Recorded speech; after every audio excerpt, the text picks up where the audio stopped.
All right, welcome back to the IMNerd podcast. I am your host, Freyway, and I'm here with my amazing co-host, Kenny. And we also have a returning special guest and friend of the show, Majora Plays Games, aka Cheyenne. So today's episode is going to be on Kill Bill, volumes 1 and 2. We will be covering both of them, and honestly, in no particular order because the movies actually jump all around, but they do. Apparently, I just found out today by watching some like 50 facts you didn't know about Kill Bill stuff. And a lot of them I didn't know, some of them I did. But one of the ones that I didn't know was that the movie was originally filmed in chronological order of the story. So it was. I didn't know that either. I just read that recently. Yeah, so it actually starts with the murder in the church, right? Like the massacre in that Blue Pines, I think it's called, or something like that. It starts like the filming of Quentin Tarantino doing this whole thing is the beginning of filming. And then it goes all the way to, you know, obviously when she finally does kill Bill.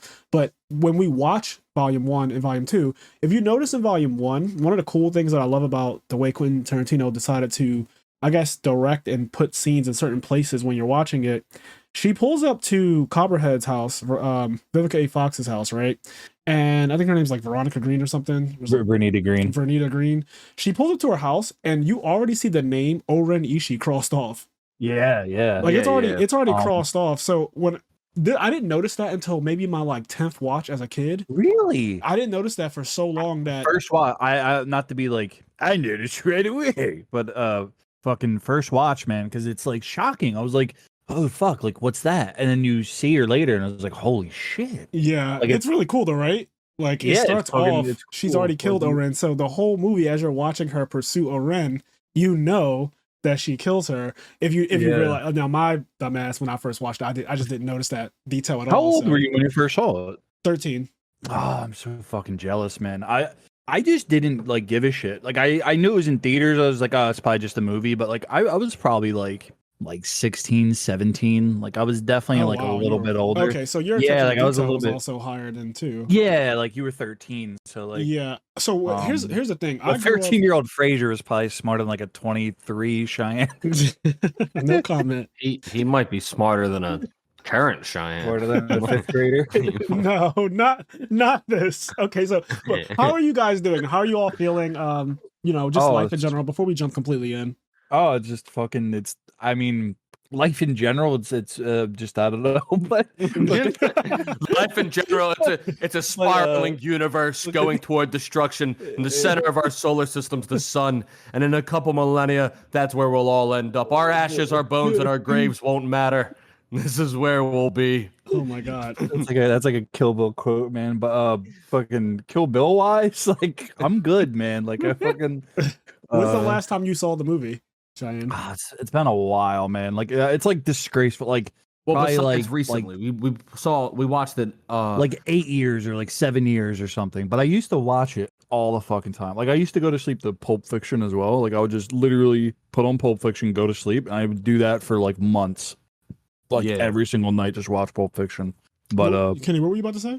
I was gonna say, like when we were doing The Last of Us, how every Sunday we watched the Last of Us episode. Yeah. We've kind of like continued that group chat where not every Sunday, but so far almost every Sunday we've gotten together and watched something in there. And so we just watched Kill Bill on that Last of Us chat. I guess last Sunday or something. Was it? You I guess. motherfuckers. Yeah, we got to get you in there. Why was I not invited to watch Kill Bill with you guys? I don't know. I feel so excluded right now because. Hold on. Wait. Look. Hold on one now. of those things that kind of happened. Like it was. We were like, don't invite Fraser, man. Don't. Get Yeah. But yeah, no, it was just. know. It was just a continuation of because we still have the chat. The like, chat room. The you group chat. lying from the last white bitches. I'm not trying to hear anything that you're saying right now. No. He is black. We can't invite him. He's black. You were invited, okay? You were invited. Wait, to the Last of Us. Is it the group chat that I'm actually a part of that server? Like, is it in that one, bro? No, but we're in there all the time, Fraser. If you ever want to. No. I want the one where Kill Bill was watched. Add me to that server, to that group chat, you bastards. All right. After this, we'll get you. I take offense to this. Actually, I'm sorry. It's at capacity. There's no room. It just happens to be. There's no more room in the Discord server. It just happens to be capacity. Yeah, it's at max. You got to. We hit our quota. But anyways, Yeah, so Kenny, but was this your first time fully watching Volume 1 and Volume 2 of Kill Bill? yeah, so what's funny is that so I've said this a couple times in the podcast, like, oh yeah, I've seen Kill Bill Volume 1, I've never seen the second one. I don't really remember much about it. Okay, so that wasn't true. Apparently I saw Kill Bill Volume 2, I never saw the first one. Oh wow. Because when we watched it, I'm watching the whole first one, and other than just like culturally remembering things, I didn't really remember watching any of it. Okay. Then we got to the second one, and almost immediately I remembered what I was watching. And like most of the scenes in the second one, I remembered. And I was like, oh, I guess I saw the second movie. That's interesting because I think that the second one, I love both movies. I actually love Quentin Tarantino movies in general, and we'll talk about that a little bit later. Like Quentin Tarantino was my favorite. Next to Martin Scorsese, him and Martin Scorsese are they're my absolute favorite directors. Real quick, Fraser, yay or nay on Once Upon a Time in Hollywood? Real quick, just yay, 100%. Are you kidding? For me, you're gonna hate me, dude. It's my least favorite movie of his. Well, that's fine though. Because your least favorite Quentin Tarantino movie is probably better than 99% of the other movies you've seen, period. Oh, I mean, it's a good movie. It's just like, Brad Pitt, I'm pretty sure won an Oscar on that movie too, just by the way. I wanted like crazy shit to happen though. Did you not see the end? What? We're not doing this. Yeah. So I love both of them, and I look at them as kind of one long movie because that's honestly how it feels. Like I watched them back to back this past weekend. Literally, on my trip, I went to North Carolina for a tournament, as most of you know. There was like a $2,000 tournament in North Carolina. So as we were driving down from Philadelphia, which is about 6.5 hours, I ended up watching both of the movies back to back. And placing. I went undefeated in Swiss, and I got top 8. So I did pretty good. Brought some money back home.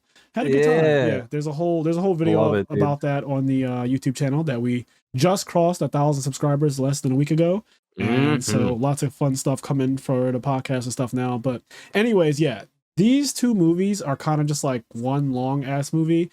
And the way I feel about part 2 is that it does perfectly bleed in from part 1. Like it just feels so good when you go from 1 to 2. So I'm curious because you had a very unique experience, Kenny, where you watch part 2, which is a much slower film, but it has a lot more backstory in it. So part 2 is actually like, I could actually see watching part 2 than watching part 1 because it literally does have that much backstory in it. Like in a weird way, the beginning of that movie, they actually show the entire opening sequence with that murder of the wedding ceremony. I don't have much of a super unique perspective. It's just when I was younger, I guess probably around the same age as Fraser, somewhere between the ages of like 13, like I don't know, 12 and 15 or something. I don't know. It was just on TV. I saw it on TV and I was just like doing something and it was on. And so I just like watched it. Yeah. And then I was like, oh, it was cool. And then I just kind of moved on with my life. And just didn't think much about it. And then I just never saw any of the other ones. And I guess just at the time, I probably knew it wasn't the first one, but I don't know. Over time, you just forget and your memory gets distorted. And then so this watch of them now, though, was really cool because I was watching it and, we'll get into some of the specifics, but, both of the movies are really fun. And then, like I said, when we got to the second one, I was like, oh, wow. Because I don't know if you remember in the episode we did on Revenge, you brought up Kill Bill, which is the reason why we ended up doing this podcast episode. But I said, like, oh, yeah, the only scene I remember is when she dug herself out of a grave. I was like, off the top of my head, that's the one I remember. And that's in Kill Bill 2. But, that is in Kill Bill 2, yep. But if you asked me, I would have told you it was in Kill Bill 1 before this week. Because I just didn't remember. And I might not have realized either because, again, every time I watch Kill Bill 1, for some fucking reason, man, I have to watch 2. I can never watch these movies independently ever. I've never done it in my life. Like, every time I watch 1, I watch 2. It is crazy. I mean, it's a good watch, and they, like you said, it's a 4-hour commitment, though. Like, it's so, like, it is like a 4-hour, it's a 4-hour commitment. It's pretty long, but... Yeah, but I've watched the entire season. One thing I don't want to do, though, like, I want to get, like, I want Kenny to be like as honest as he could be because when like two guys love something so much and they're like it's fucking the greatest and like because like Bill he called the tail end of it but it was only because he called the end but he was like that was the corniest shit ever. I was like get the fuck out of here. What do you mean he called the end? Get out of here because what? What do you mean he called the end? Well, he just he joined chat. He like joined chat like 10 minutes like whatever how long he watched. I was just kicked him. Get. But like I don't want to do that thing where like I do want to know like how Kenny really truly feels, because like he might. Well, I be won't like, tell you. I won't tell you how I it was- really It feel. was fun. This is a You know, podcast, like that. right? It Why was would we ever tell you fun. how we feel? All right, let's Nah, start. I mean, go ahead, Kenny. Go ahead. I think both the movies are really good. I think they're really fun. I enjoyed watching them a lot. Did you watch them? Was Connie watching it with you? Yeah. Okay. But she actually saw both of them. Beforehand, right?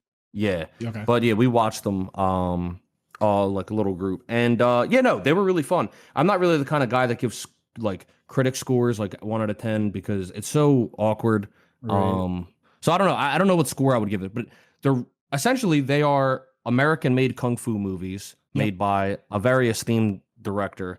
So they're just really good. They're shot really well. You can tell that it's a Quentin Tarantino film when you watch these movies too. You know how his movies just have a certain je ne sais quoi, like they have a certain thing, right? That just brings you to the Quentin Tarantino verse, and you feel that when you're watching it. Like again, watching the first one, when I started it, I was like, okay, so was it Veronica Green or whatever her name is? Vernita Green. I'm calling it the wrong name. Veronica's fine. That works. Yeah, I like Veronica Green. Anyway, Veronica Green, she opens the door and immediately Beatrix like punches her in the face and they start fighting.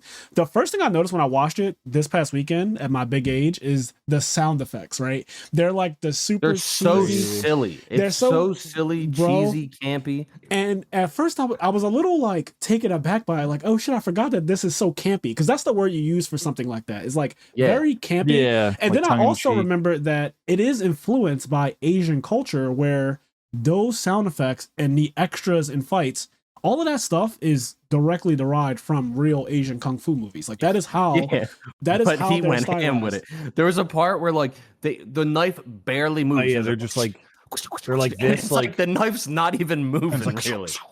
I love it. But awesome. you know, the movies were really cool. They're fun. They're kung fu movies. They're Yes. campy. But what do you feel in the pit of your balls? Like, do you feel passionate though? Like, do you it's like one I of the love best it. Marvel movies. You know, it's Oh, I like look at that. I will actually gladly take that. it's like I don't know if that. Well, that's me not being crazy about the Marvel movies. I'm saying that honestly. I think is that a good one? Or yeah, because Marvel movies are really campy and silly. Because like, there's some Marvel movies that are just absolute garbage, but there's some Marvel movies that are legitimately great films. Yes, not a lot of them, but some of them. And I would put Kill Bill, like when I watched it, it had the same energy. It was obviously, I think Quentin Tarantino is like a really good director, and arguably better. I mean, the Marvel movies have had some esteemed directors on a couple of their films, but Quentin Tarantino is a top tier director, so it has a little bit of like spice. Like there was the one scene, and I didn't know this wasn't done on purpose, but to jump way basically to the end of the movie, there's the scene where she's fighting the crazy 88 or whatever. Yes, and it goes in black and white. It's like she pulls the eye out and it goes in black and white. And then it's this entire awesome scene. And then she closes somebody else's eyes or opens her eyes. I forget exactly. And then color comes back, right? Apparently that was actually done because censorship. They had to censor it. Yeah. But I guess he knew that ahead of time, and so he did, and so he very creatively shot the scene where it was like really fucking cool the way the black and white happened. So anyway, stuff like that is like, in my opinion, makes really cool shots and shows how good of a director he is. But the point that I was getting to, and it's not like shade, because I know somebody might read what I said as shade. I do feel like watching it, the campiness, the silliness of it, but also the cohesiveness. It felt like one of the top echelon like it feels like a Marvel movie. That's one of the good ones. One of the good because ones. Me and you, Kenny, both like certain Marvel movies and we hold them to a high esteem. Like I think both of us agree that No Way Home is one of the best movies we've ever seen. The Spider-Man movie, right? It is just strictly one of the best movies, period. I guess like, I'm like a hater. Movie, right? Like I cannot stand the fucking Marvel movies, but I really like that movie because me and Kenny, we saw it together actually, and I thought it was fucking amazing. Did you? I thought it was. I saw it. No, we didn't see No Way Home together. Kenny, are you cheating on me? No, I thought it was that Ants, right?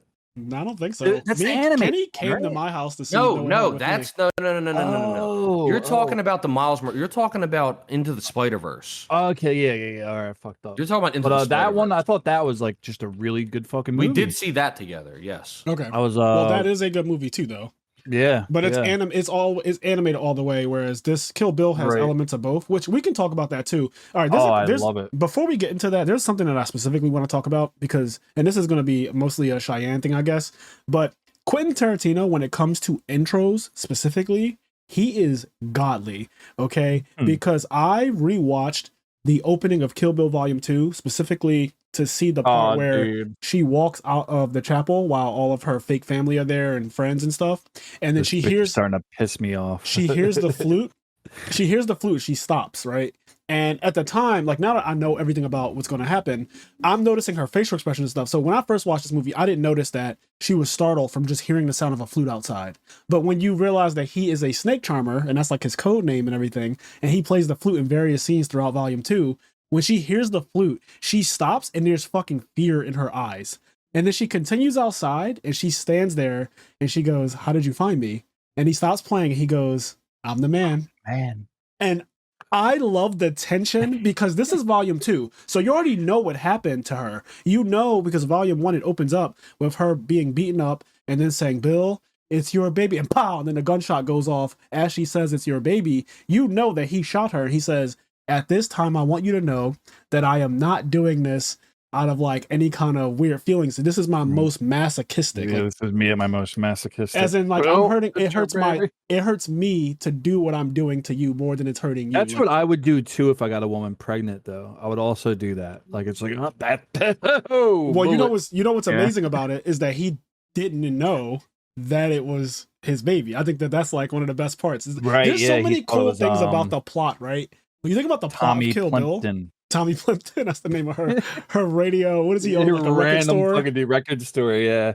Everything about that opening scene though, when they have that conversation out on So the good, little man. porch and he's asking her questions, and she says, "Are you going to be nice?" And he says, "You know, I've never been nice." His like, I'll do my best to be I wish I sweet could or have been whatever. there to see Kenny, because I feel like there's something about Bill that I feel like Kenny will find cool. Like I feel Oh no, like Bill's awesome. Bill's the man, dude. He's Bill and fucking Bud are cool. fucking top tier. Like The- both Bill and Bud, like I their always feel energy like is Bill absolute top. They're kinda he's so so got, like, charismatic, right, Kenny? off. Like, isn't Yeah. Bill charismatic as hell? Oh, he's so. I want to say real quick You know, though, on that scene, on that opening scene with the she goes outside, sees him, and then brings him back in, and she's like, "Oh, this is my dad."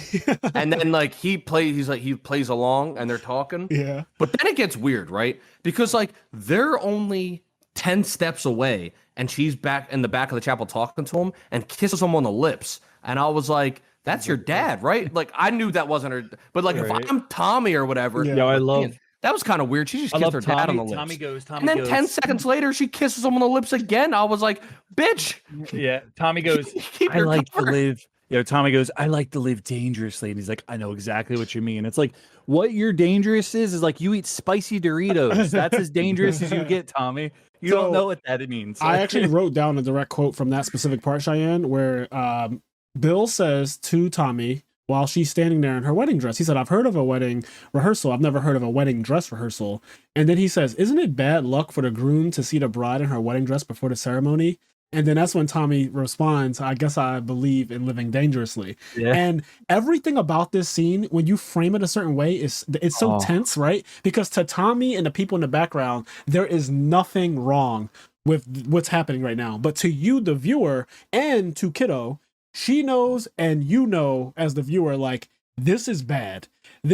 He's actually being very condescending. He said, only on the condition that I pay for everything. Because like Tommy was like, "Why don't we go out to dinner after this or something like that?" Because he said, "I'm not going to sit on that side or whatever." He's like, how about this? How about we all go out after? And Bill responds, "Only on a condition that I pay for everything." And Tommy's like, "Deal." And the reason it's like such a good scene to me is like it feels real. Like even though he's like, I pay for everything, but like I don't think Tommy seems like a good fucking dude. Like, and I'm sure he has is. no Like, malice. he's just like done. Like, and But what's he's funny like, about it- lucky he's kind of. You know what they're doing though? You know what Quentin Tarantino's doing? He's showing that Tommy is essentially lower than Bill by a lot in terms of stature, in terms of classism, in terms of like Yeah. he considers him to be some idiot with bad hair, right? He made fun of his hair. Right, She was like, right. "You said you would be nice," and he's like, "I never said that. I said that I would be sweet." And those are like two different things. Isn't he like, he's like, I like his hair. Yeah, she's like, you said you would be Yeah. nice, because she know, like, he's very condescending, and Yeah, I work love in the record store, dumbass. Or no, I like it a lot, smartass. yes, Remember? everything about it. Yeah. You get his tone. He's so charismatic. He doesn't speak a lot. Like Bill actually doesn't say many words. That is one little bit of a bummer. Is like like, of course like every scene he's in is great because he's not in that many. But fuck, if I wish he wasn't in a couple more. Like there's a deleted scene which I didn't even fucking know existed at all until like I don't know. But there's a deleted scene where he fights a dude in like around Pai Mei's area. It's like some like thugs like attack him. Is it And the it's like black guy? I remember, yeah, it's the I black saw guy. that. Yeah, And I didn't fucking know that existed, which is I like think his name is like Michael how did I Jai not White. He's know? known. He's Yeah, Spawn. yeah. I don't know who that is, but that's his name. Yeah, He Michael fights Jai White. Spawn. The guy who plays Spawn, if you know what that is, he I fights know. him in a deleted scene. I was speaking to the podcast listeners, Oh. not to you. But yeah, Well, like, it'd be shocking if I did know what it was. But, yeah, because some people could be really young, and Spawn came out over 20 years ago now, I think, or like 20 Old years school, ago. yeah. It's really old. But 90s. anyway, that intro, like the tension that you feel, everything about it, even when Tommy say, oh, you have to give her away, and he was like, that's a bit much. Like everything about it, right? Like everything about Bill's responses, they have two meanings. It's like, oh, to Tommy, it's just, you know, he doesn't want to do this because he's not really present in her life like that. But to Bill, he's like, that's actually just, I don't want to give her away literally to your fucking ass because she's Yeah. mine, right? He has possession over her. And Bill's just really angry that he finds her pregnant. Mind you, let's also put that into context. From Bill's perspective, and he explains it at the end of the movie, he says, I found you. You ran away from me. I thought you were dead. So I tried to track down the fuckers who killed you. I come to find you in a chapel somewhere in El Paso, Texas, getting married, and you're pregnant? He was like, and you're pregnant? He said it so like, how dare you? He's like, that young man wasted no time, did he? And That last scene where he explains his whole like motivate, because that's another thing that I think is good about the movie. Just like to wrap it all talk about up, my yeah. thoughts, because it's my first. Like the movie is, as I said before, very campy, cheesy, fun, all that stuff. But it's good, and it has good character motivations and writing. It actually has a satisfying conclusion, which is one of the hardest things for everything to do. I Movie, agree. TV show, I whatever. agree with you The conclusion 1000%. is very hard to do.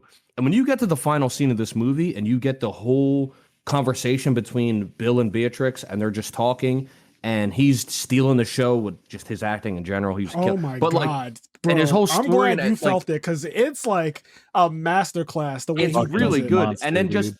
it's, and also like I like that it didn't overstay its welcome. Like he's old and all this other shit or Yeah. whatever it may be, and she did the 5 fingers of death on him, and it wasn't a long, because there was a ton of fight scenes throughout the two movies. Yeah. And the last one, interestingly enough, didn't need, like, I think everybody probably went into the movie expecting the final scene to be like Big a action. 20-minute long fight scene. Yeah, But like the crazy instead- 88 again, right? yeah, but instead it Right. was a 20-minute long conversation followed by a fucking 1 minute. Yeah, kill it scene. was. But it was short but sweet. The action, it was like they have a cool little Yeah. fight scene. Like I love when it's so fucking funny because she just puts BB to bed and he like shoots the fucking TV. He's like, I'm just fucking with you. Like it's Yeah, so like, you know dude, what I that- think he is cool? blows that TV away. You know what I think is cool Like, about Bill? So throughout the whole story, you find out that he's had Pai Mei as a teacher, and he's also had Hattori Hanzo as a teacher, right? So he's a student of both of these Yeah. people, and both of these people are considered extremely broken. In the Quentin Tarantino verse and the Kill Bill verse, the humans are they can be like superhuman, and I would say that everyone in the Deadly Viper Assassination Squad is blatantly superhuman. So when I watched it this time, I looked at it with the eyes of, oh shit, like they have higher durability and also just higher physical strength, higher everything than a regular person would have. And I didn't know that it applied to Bill as well, even though it's kind of like if you're paying attention, you're like, well, he was trained by Pai Mei, he was trained by Hattori Hanzo. He for sure knows how to use a sword. He for sure knows how to do kung fu. And when you see him at the very last scene before he dies, he swings the sword at her and Yeah. she dips back in the chair. And it's one of the coolest, like Kenny said, it's short and concise, but it is very well choreographed the way she dips back in the chair. I love it. She uses the hilt of her fucking sword to like stop up. herself, Yeah. prop Mhm. herself back up, and then like she spins around in a chair and he puts the sword and blocks it. It is a crazy sequence, but what it really told me was, oh shit, Bill is actually insane. Like he's actually an insane he's- fighter. He's not just like Charlie. Right. But Charlie's he's a little older too though. Like he's on his like and he's kind of mellowed out in Mexico or wherever the fuck. and they make it known that she is the best warrior of all time. Like she is, which is the reason why Pai Mei taught her the 5-point palm exploding heart technique, because he even said in the story, and I love the flute story that he told her about Pai Mei. He told her like he doesn't teach that to anyone.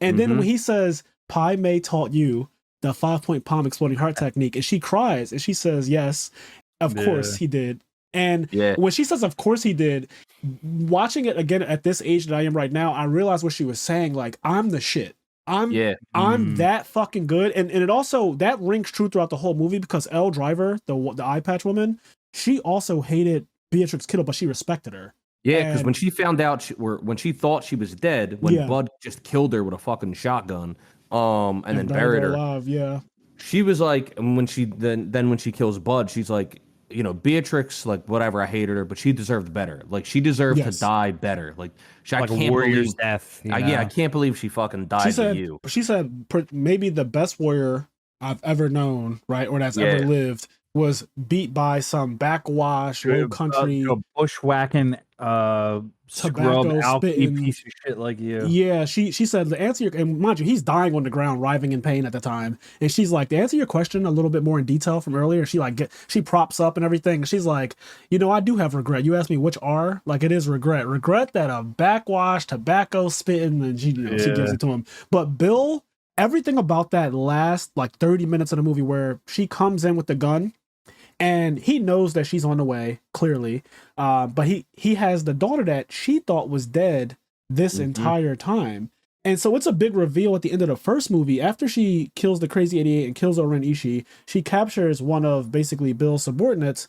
And and you see the whole part where Bill's kind of talking to her at the end, saying, does she know that her daughter is still alive? And that's how the first movie ends. I think that is such a fire ending to the first movie, but then it goes into part 2 and you realize she still doesn't know. The main character doesn't know her daughter is alive. So when she walks in the room with the gun out and Bill's in the room, it's like, bang, bang, mommy. And she fucking like stunned, just absolutely stunned. She couldn't even shoot. She couldn't move. And he's like, mommy, you're dead. So die. So the true cut of that movie is called The Whole Bloody Affair. It's like a cut that you can only really see in person, right? So apparently in that cut, that scene isn't included where he's like, is she aware that her daughter is still alive? Which I personally think is a mistake.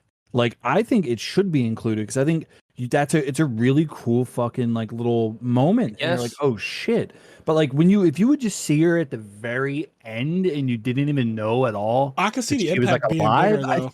That's what. Well, I guess that's like what he thought. But for me, it's like I feel like the impact is just as big because you're waiting for that payoff. My quick 2 cents on that, I guess, is what you're saying is The Whole Bloody Affair, right? It's both movies. It's one whole thing. Yeah, it's like one cut with various edits and shit. The thing that I kind of get about that is that for the first movie, you have to end it. You have to end the movie. And so like that scene ends the movie and leaves the audience wanting to come back in 4 months. So I think the next one came out in 4 or 6 months later. Yeah, it came out pretty quickly after. So that ends the movie. Whereas if you were to shoot it as one whole 3-4 hour movie and show it to somebody, maybe you don't include that scene because like you only put that scene in there maybe to as a cliffhanger to bring somebody back 4 months later. But if they're going to see it now, they might not need that scene. And then like the ending impact as you're watching it all together could be a larger impact. Yeah, because her face says it all when she comes in with the gun and she sees her daughter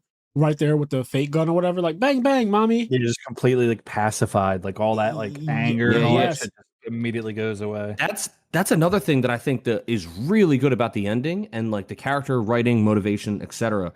is that last however long the ending is, where they have the whole play gun scene, and then you see her and Bill almost acting like as parents together, and then she brings her up, puts her down the bed, watches a movie with her, and he's like, oh, that's too long. And then she's like, no, I'll watch it with her.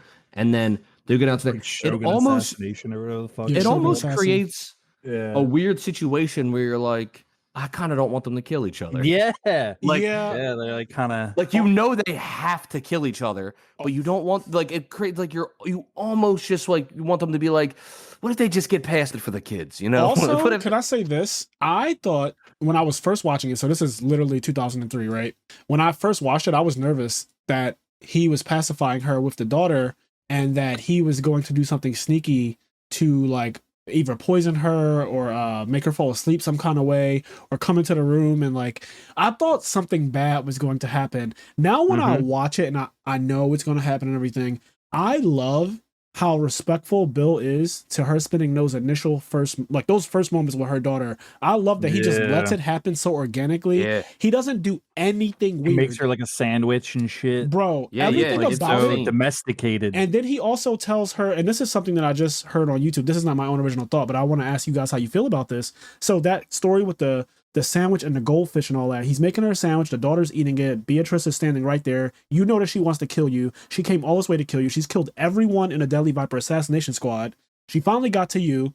And now you're acting like kind of normal because you're in front of your daughter, right? But he is clearly also wants the answers to certain questions and everything. And he has his own motivations. But in front of the daughter, he's the nicest person. He's the most like understanding person. There's no malice at all, but you can't help but to wonder because we saw the opening of this same movie where there was no malice. It sounded like there was just condescending tones. And then the 4 Deadly Vipers walk in and they gun down the entire wedding party. Right. So when I'm watching it, the first time there was a fear that he was going to do something.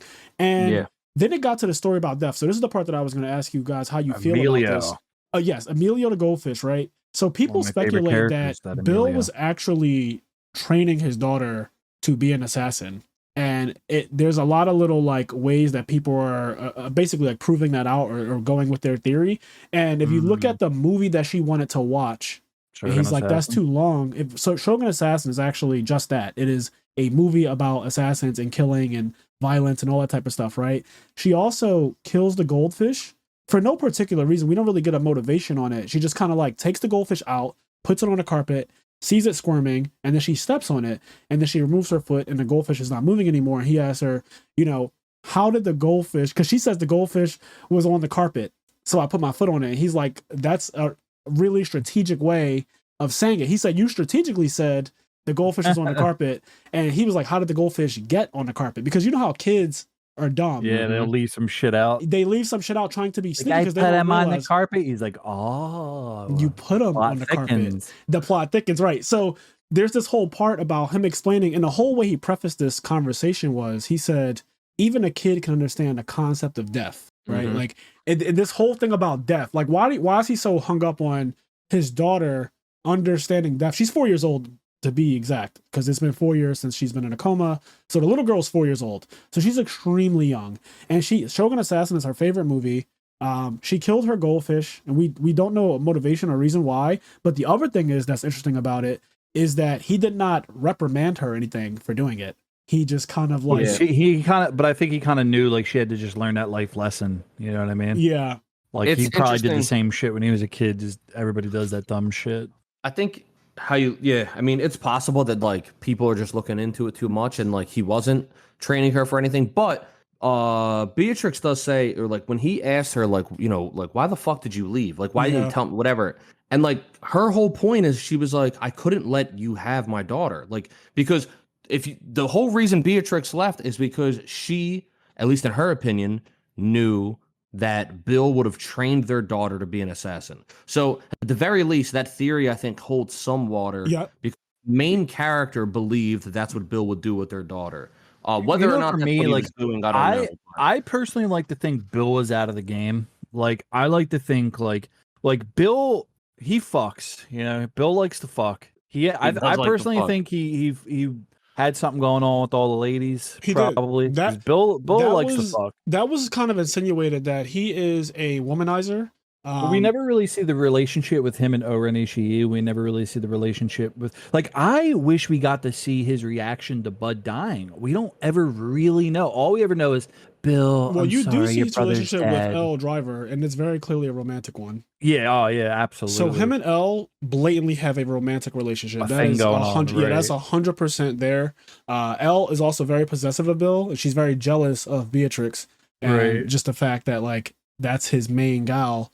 And I love the part, there's so many parts about this movie. I want to say one more thing before I move on to like Elle Driver and stuff, because I love her character as well. I think she's a fantastic villain. But back to Bill and Beatrice talking at the end of the second volume. So they have a conversation about Superman, and this like blew me away.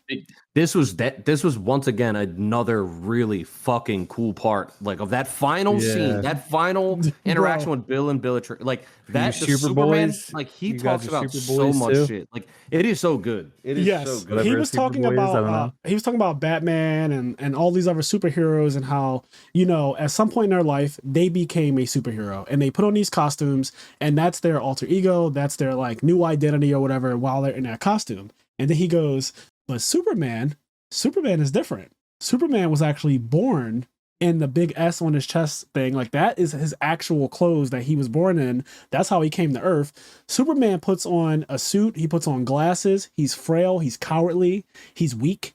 He's like, that is what he thinks of humans. That is the costume that he wears to fit in with us. It's not the other way around. He then says, Superman also, no matter what, every day he wakes up and he's Superman. And he was like, and you are a killer. And every day you wake up, even with your life in El Paso, Texas, no matter how much barbecue you ate, no matter how much barbecue, fat your ass got, no matter how fat your ass got, you're a killer. And the Superman analogy was broken. Like you're a born killer. He tells her basically, like you're fucking. Don't try to sit up there and act like you are better than me. Because at the end of the day, they say that twice in this movie. So we were watching it before the podcast started, but Bud is having a conversation with Bill in the beginning, and he says, like, listen, I'm quoting too. He says, I'm not gonna Jew out of my comeuppance, but that woman deserves her revenge, and we deserve to die. And then he says, but then again, so does she. And he's so like, we'll see. well, we'll just see. Yeah. Like, yeah. Well, fuck it. So everything about this movie is saying, yeah, Beatrice is on a revenge tour for people who did something really foul to her, right? But at the same time, you're a natural born killer. You're actually the best at it out of everyone in the group. You are the Black Mamba. Of every character that she's killed so many people. Of all the characters, maybe I think like you could argue like Bill shows like a lot of sort of regret, and like I think of all the characters that like pretty much were going to accept, like Irene Shihid and Elle are obviously like the lowest on the totem pole, but like Bill or Bud was gonna like accept what he did. It was like he kind of realized like we fucked this person over, we fucked a lot of people over in our career, and it's like fuck it, dude. Whatever happens, happens. Like they could have played that out a million fucking times, but Bud's like an old cowboy type. Like he was always gonna. What do you mean by that trailer? Like I don't think he was gonna just let her kill him. Obviously. No, I know, but he's like, but it's like, but he knows, he lives with some level of regret, and he's it's like I did love like he's working in a strip club and he's like taking shit from this guy, and it's like he could just kill, like he could just kill that guy. But that's okay. So that's what I want to talk about not too. Even the word, like it's so interesting. That's what I mean. Think but about like, it, right? He's trying to get out of the game. Like he doesn't like what they did. He's just like, trying to live his life now. Yeah, and like he's trying to move on. He's very accepting of all the shit that life has dealt him in terms of cards after his assassination days. Because Bill mentions that to Beatrice. So do you like this life more than making shitloads of money killing people? And she lies and says, yeah, I do. Like I like my life in a record store more than killing people and making shitloads of money. So that Bud also used to make shitloads of money, and for whatever reason we never quite find out, but for whatever reason Bud is living in a trailer now. He's getting paid terrible wages. He claims he sold his Hattori Hanzo sword for $250 after Bill tells him it's priceless. It doesn't. Yeah, he says it was priceless. It was priceless. I just want to say real quick, $250 after we watched it, for some reason everybody was like on my shit. They were like, did you know? And I was like, to me, I felt like it was so obvious. It was so obvious that he didn't sell his. There's no way he seemed like he was telling the truth to me. Like I 100% did not. I never at any point thought he sold. Like I knew the sword was there the entire time. Okay, like I knew the sword wasn't gold. 14-year-old Fraser thought that he sold that fucking sword. I'll be But honest. I watch it even today. I've seen the movie a million goddamn times. I still think he sold the sword, and then you fucking see it, or The way they never reveal lie it though about is I can't fire. lie about it. Oh, I love it. I know. They But reveal I it can't in the lie. most Like, fire fucking way. Like when I tell you Quentin Tarantino is a godly director, the way they reveal that shit. So L, I love the line delivery on that. She's like, "To Bill, the only man I ever loved," oh, it's so or good. "To Bud, the only man I ever loved." Bill. The way she Yeah, oh, Bill. it's so good. So Elle kicks the I love shit it. out of Beatrice Little in the smile. hallway. She's like, "Hi, yeah," and she kicks her real hard, I and she love that flies. fight scene, by the way. She It's fucking flies awesome. back really far, like on some anime shit. And after she kicks her, Elle, with this really vehement walk, she kind of turns And around. walks and it like tracks her. It's fucking Yeah, awesome. she She's, like turns backwards and all walks to the manly and sword. shit. She grabs the sword, and by the time she comes back with the sword, Beatrice is in the same hallway with a sword too, and she's standing there in her fighting stance. And Beatrice looks at her, and she's like, "Where'd you get the sword from?" She's like, "Looks like Bud never sold it." It's so good. Everything about that reveal was amazing. And then she says, "Okay, so this is the part about stop right there. Is that Pai it right Mei." I love. She was like, "I always wanted to know, how did you lose your eye to Pai Mei?" And she was like, "I called him a worthless old or miserable old man or something like that." I killed your master. And then she's like, "And I killed him." That whole thing, when they showed a little reveal of basically Elle had killed Pai Mei, that was a big reveal too. Like, oh shit. Even Pai to Mei's this actually day, dead. like once again, like I've seen the movie a million times. I kind of feel like Pai Mei can't die from poison. Like I see him, he's like, see, I don't agree. He's like I've seen fish way too blubbering many out of his mouth. strong anime characters die from specifically poison. Really? It Yes, just I'm seems like talking he about would the be like, strongest of strong. poison on All me? of them has died of fucking poison. You can name Pai some of the fucking Mei. Meruem is dead because of fucking poison, dog. Wait, I thought it was a nuke. I thought he dies from the With nuke. poison in it. There's poison in it? Jesus. Yes, bro.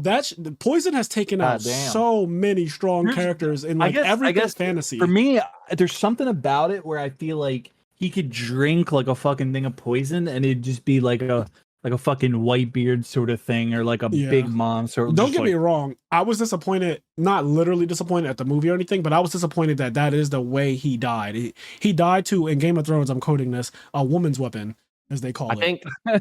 I think it's cool in a way though, because at first she says she says I killed, she reveals she killed Pai Mei, right? And Beatrix is shocked by that. And for a moment,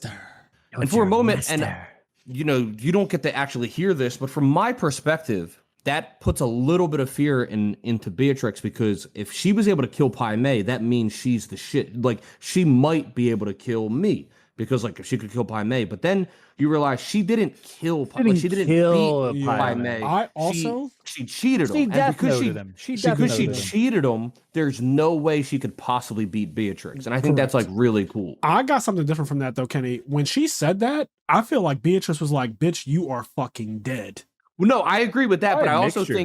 think there was a hint not of me. like I think it was rage. I think that when she said that, I think that Beatrice got very vengeful in that moment, and that she decided that I'm not actually going to kill you now. I'm going to take your fucking eyeball. Like, I think that when she said that, because remember she says, "Bitch, you don't have a future." When the way she says that, it reminds me of like if somebody says something crazy to your family member, and you're right there, and you retire, like you're like, "Bitch, I will fucking kill you." That it gave me that vibe. It gave me like somebody talked about your mom, Kenny, and like you're right there, and it's like some stranger on the street like talking like they're gonna do something crazy to your mom, and you're like, "I will fucking kill you." Like I will. No, Kenny would go. Just, No, that makes sense. That makes sense. That's what Kenny would say. But the vibe I got from that was like, I didn't feel fear. I felt like she was on some, I'm going to literally destroy, like on some Saiyan shit. Yeah. Like on how Saiyans get that amp when they see somebody that they love get hurt, or even not even see it. Sometimes Saiyans can just hear about something and they get like a crazy amp, like and I don't know that. I mean, I get a crazy amp. I can. You guys don't. I don't like to brag, but I can do that, and I've killed a man. You can do what? The 1-inch punch. The 1-inch Oh punch. yeah. Man, You can punch through wood. But I just just don't like the brag. The fact that she took her eye though. Yeah, sorry about that. Okay, so they had this epic ass fight scene in this trailer, and I mean it was epic. Like they went back and forth. I love it. Real quick, my favorite shot of that whole fucking fight though, I love so much because she's covered in the fucking like grave dirt, It's I watched it back when we were done watching Kill Bill. I watched it back like 7 times. She punches and she's deflecting it with the sheath. Yes, and there's I love that fucking part. dirt. There's fucking dirt flying everywhere. She's like doof, doof, doof, and then just whacks her with the sheath. But it's like I love the dust. I don't know why. I have such a boner for all this fucking crusty dust flying everywhere with the I think for me, the part that really, like the shot that I really love is right before Elle gets the upper hand when she does that kick in that hallway. She's like, hi, yeah. And she kicks her really hard and Beatrice falls back, and she actually falls back in a way that like, it's like arms up like this. Like, like you're like, it's almost cartoonish the way she falls back, but she falls back and it's almost like, damn, you lost. And then Elle starts walking backwards to get the sword, and it's like, oh, this is bad. And then that's when she finds the, you know, the butt. That something about that hi ya part just gets me, like hi ya, because it's so cheesy, also, but it's so good. Every fucking time I watch that scene too, I think it's like a poker or something she uses on her foot. Yes. Every fucking time that foot gets hit, like a. You're like, you know, when like you sit on your balls, you like sit real quick and you sit on your balls. It's like that. It's like, and you know, that has never happened to me in my life. And you never sat on your balls? That has never happened to me in my entire life. What? Kenny, I love Kenny. Cheyenne's reaction. Kenny, you sat on your balls. It's never happened to me. Eyes wide open. He goes, you never sat on your balls? 15 times. I mean, that means I got some old saggy man balls, but Fraser's balls are high and tight, you know? Yeah, I guess everything about me is still young looking because I don't. I just want to say, Kenny, you sat on your balls real quick though, right? I don't think so. No, the fuck has nobody sat on their balls before? I've definitely hurt my balls in weird ways. Yes, but I've never sat on them. Sure, but sat on them specifically sounds. I don't think that we're designed to sit on our balls. I don't think you have dog balls. Yeah. I really do. I don't think we're designed to do that. Old hairy saggers. I think evolution has made it where that doesn't happen. Like it should not. Happen. You just go like you go. Whoa!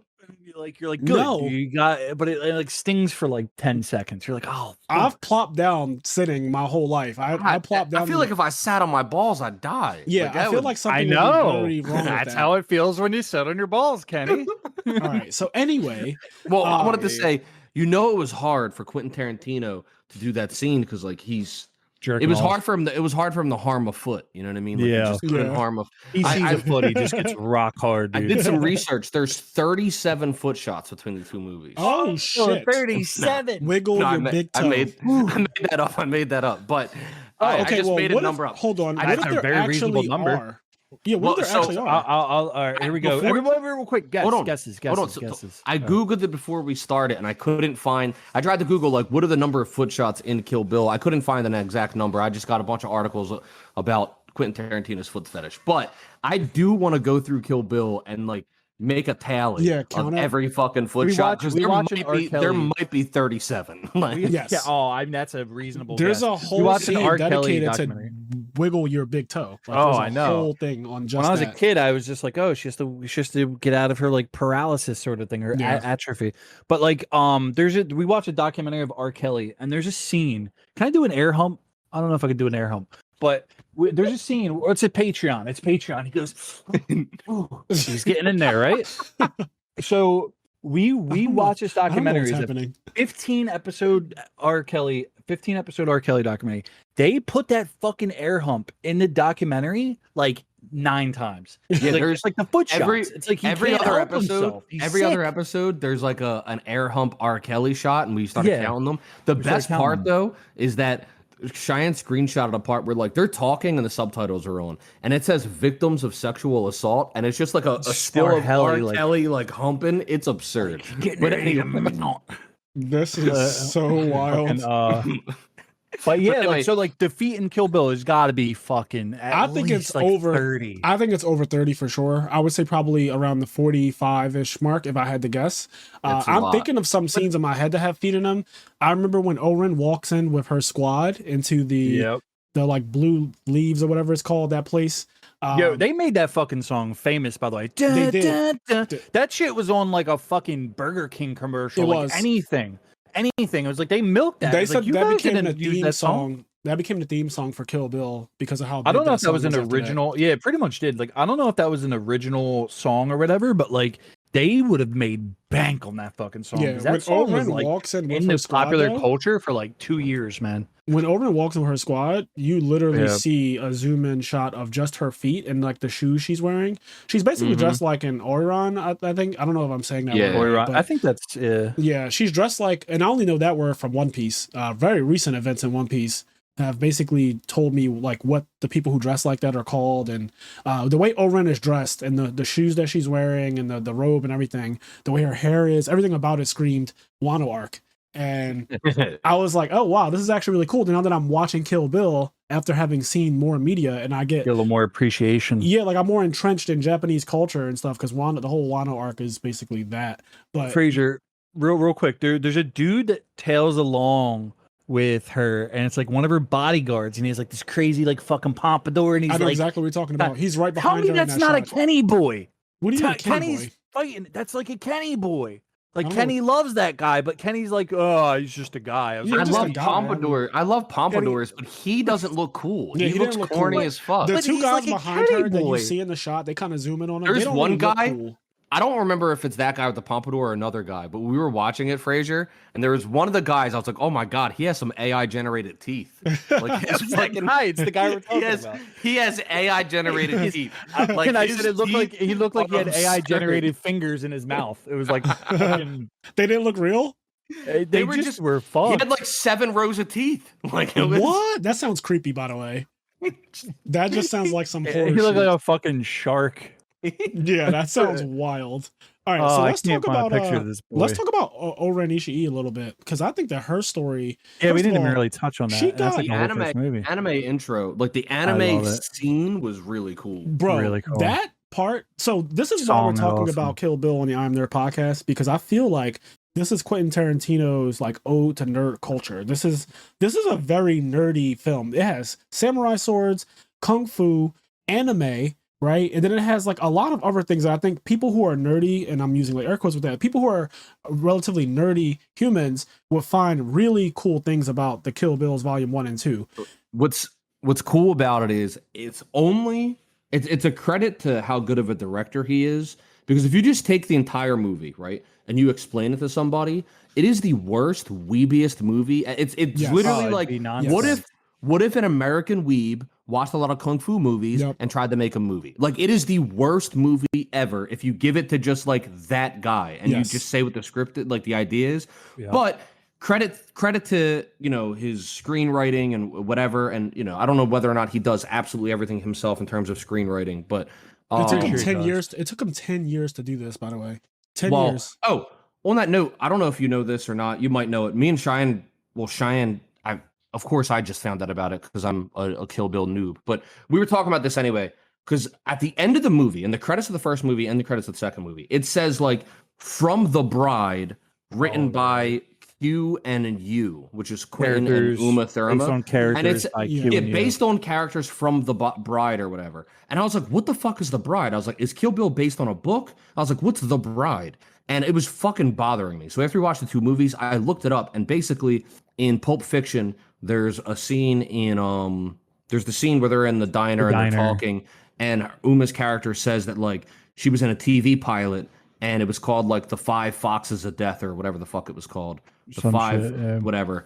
And anyway, the idea for Kill Bill apparently was created on set of Pulp Fiction, where Quentin Tarantino had these ideas for a movie he's been wanting to make, and Uma Thurman had ideas, and they kind of brought those ideas together and created what would eventually become Kill Bill.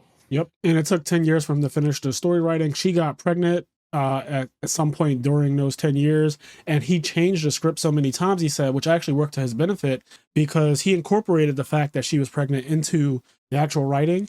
Originally, she wasn't going to have a child at all. And I think that's a pretty big part of it. I mean, that's literally the ending of the first movie. I don't know how the movie would work without that. Like, That's, 'cause yeah. that I child didn't know any of the origin. When I initially saw that, I was like, oh, he was just trying to fuck Uma's feet. That's all that was. He was trying to get a little credit in there, put her name in the credits. I want to fuck her feet. That's why I'm putting her in the credits.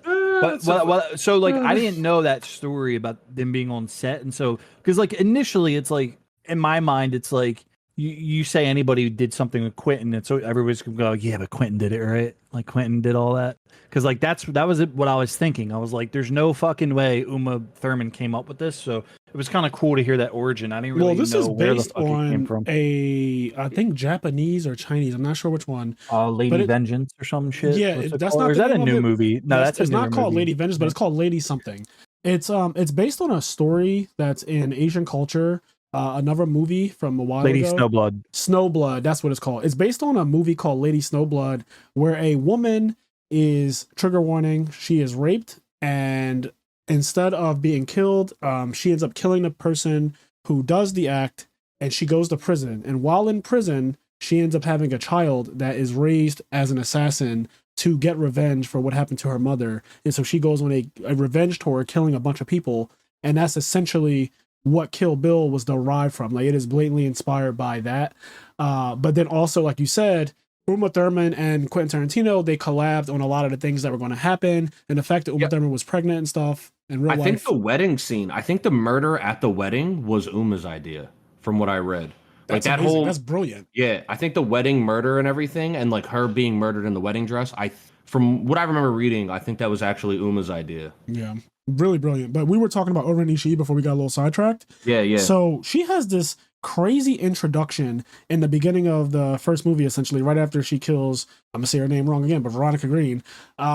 They go to talk about Oren, and he's like, Fraser only gets the black girl's name wrong. Stop. I'm just saying. The only person's name he gets wrong. Her name, that. So here's the problem. Her name is just fake. And what I mean by that is that she's living a life the same way everyone else is trying to, where married. She's married to a doctor, apparently, because I think that Uma says it to her. The good Dr. Lawrence Bell. Yeah. She's married to a doctor. She's living some new life. Everyone's living a new life. That's like the whole theme of this movie, is that everyone's living this new life. And you know that name, whatever name it is, whatever Green, that just sounds like a fake name too. Like it doesn't even sound like a real person's name. So everything about that name, Fraser's like, I don't believe you. I just don't believe it. Like, that name is fucking bullshit. But anyway, so she talks about how it wasn't hard to find Oren because she is the leader of an underground crime syndicate in Japan. Yeah, she didn't really go to a new life. She kind of parlayed it into being like a fucking Yakuza overlord. Right. Like, she doesn't have to assassinate people anymore like she used to, but she's got Kenny's man to do it.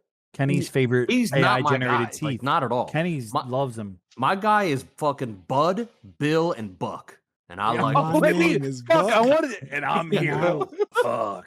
Yo, Buck is the three wild. B's. The three B's run the show. Bill, Bud, and Buck. Damn it, I forgot Buck to mention is insane. Bill, the pussy wagon is unhinged. The confidence in that man. That man is a known sexual predator. Okay, you like that wallet, Fraser? Yes, that is so bad. I've had this wallet for like 10 years, man. Yo, Buck is so unhinged. So after she goes into a coma in the beginning, we're going to get to Oren eventually, I promise.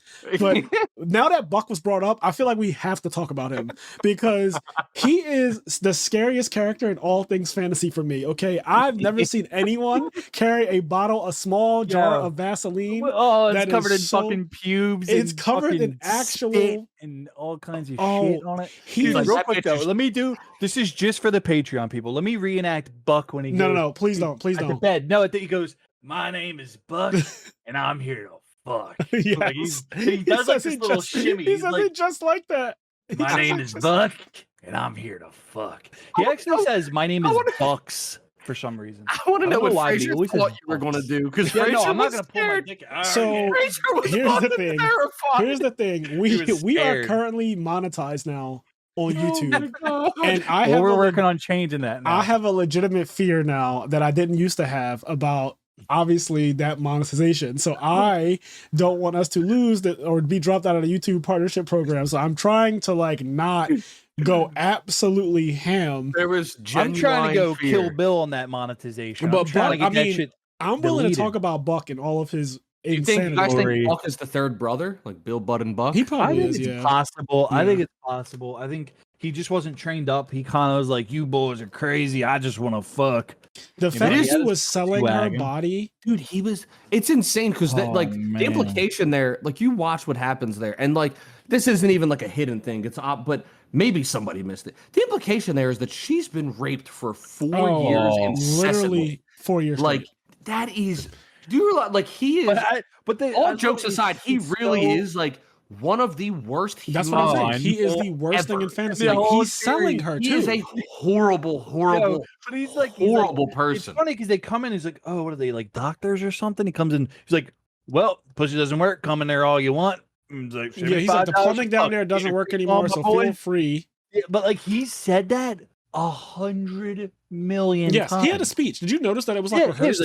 He was like, oh, and then he forgot the lube because he never forgets the lube. Yeah, he's like, her pussy can get dried in the Sahara Desert or some shit. Of sand. This chick's cooch can get dried in a bucket of sand. Yep, feel free to come in there all you want. He's like, oh, forgot the lube, and he tosses to it. And I love the guy's voice. He doesn't really say much, but he's like, yeah, he laughs just like that. He's like, you're the best thing I've seen all day. You know, you're the best girl I had today, or something. Yeah, it's like, and his fucking lip. And his fucking lip is like stretched out. Buck is an insane character. Quentin Tarantino's mind is disturbing, if you ask me. The fact it is really weird, man. When you think about it, he even thought up Buck as a character, because the movie could go on without that happening at all. Yeah, really. You don't need to know that for 4 years this woman's body in a coma has been sold to the highest bidder, and the highest bid is literally $70. $5. Yeah, dude. But something like this is just because we've seen it so many goddamn times, and I'm gonna sound like a freak. I love Buck.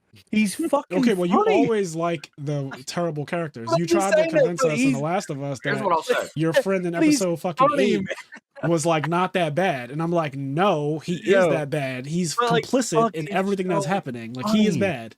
Like Buck, I still think he's supposed to be a little bit of comedic relief. That is 100% true. Yeah. Even though it's not funny, but Quentin Tarantino finds a way to make things that are not funny. Yeah, that's horrible. That's the thing about Buck, is that he's in real life. He's a horrible person that deserves nothing short of torture through 1,000 cuts and death. Yes. But in the movie, like I agree. Like in the movie, I also like him in quotes, as in like he's a fun character, and it's funny to watch him. He's a cartoon villain. He's not a real person. Yeah. No one is him. Hopefully. Well, Harvey Weinstein. If Buck went a different path in life, he could have been in the Deadly Viper Assassination Squad, probably. Maybe. My name is Buck. By the way, I just wanted to say these two things. So I am 32 now. I did not pick up on the flute being the snake charmer. Oh, really?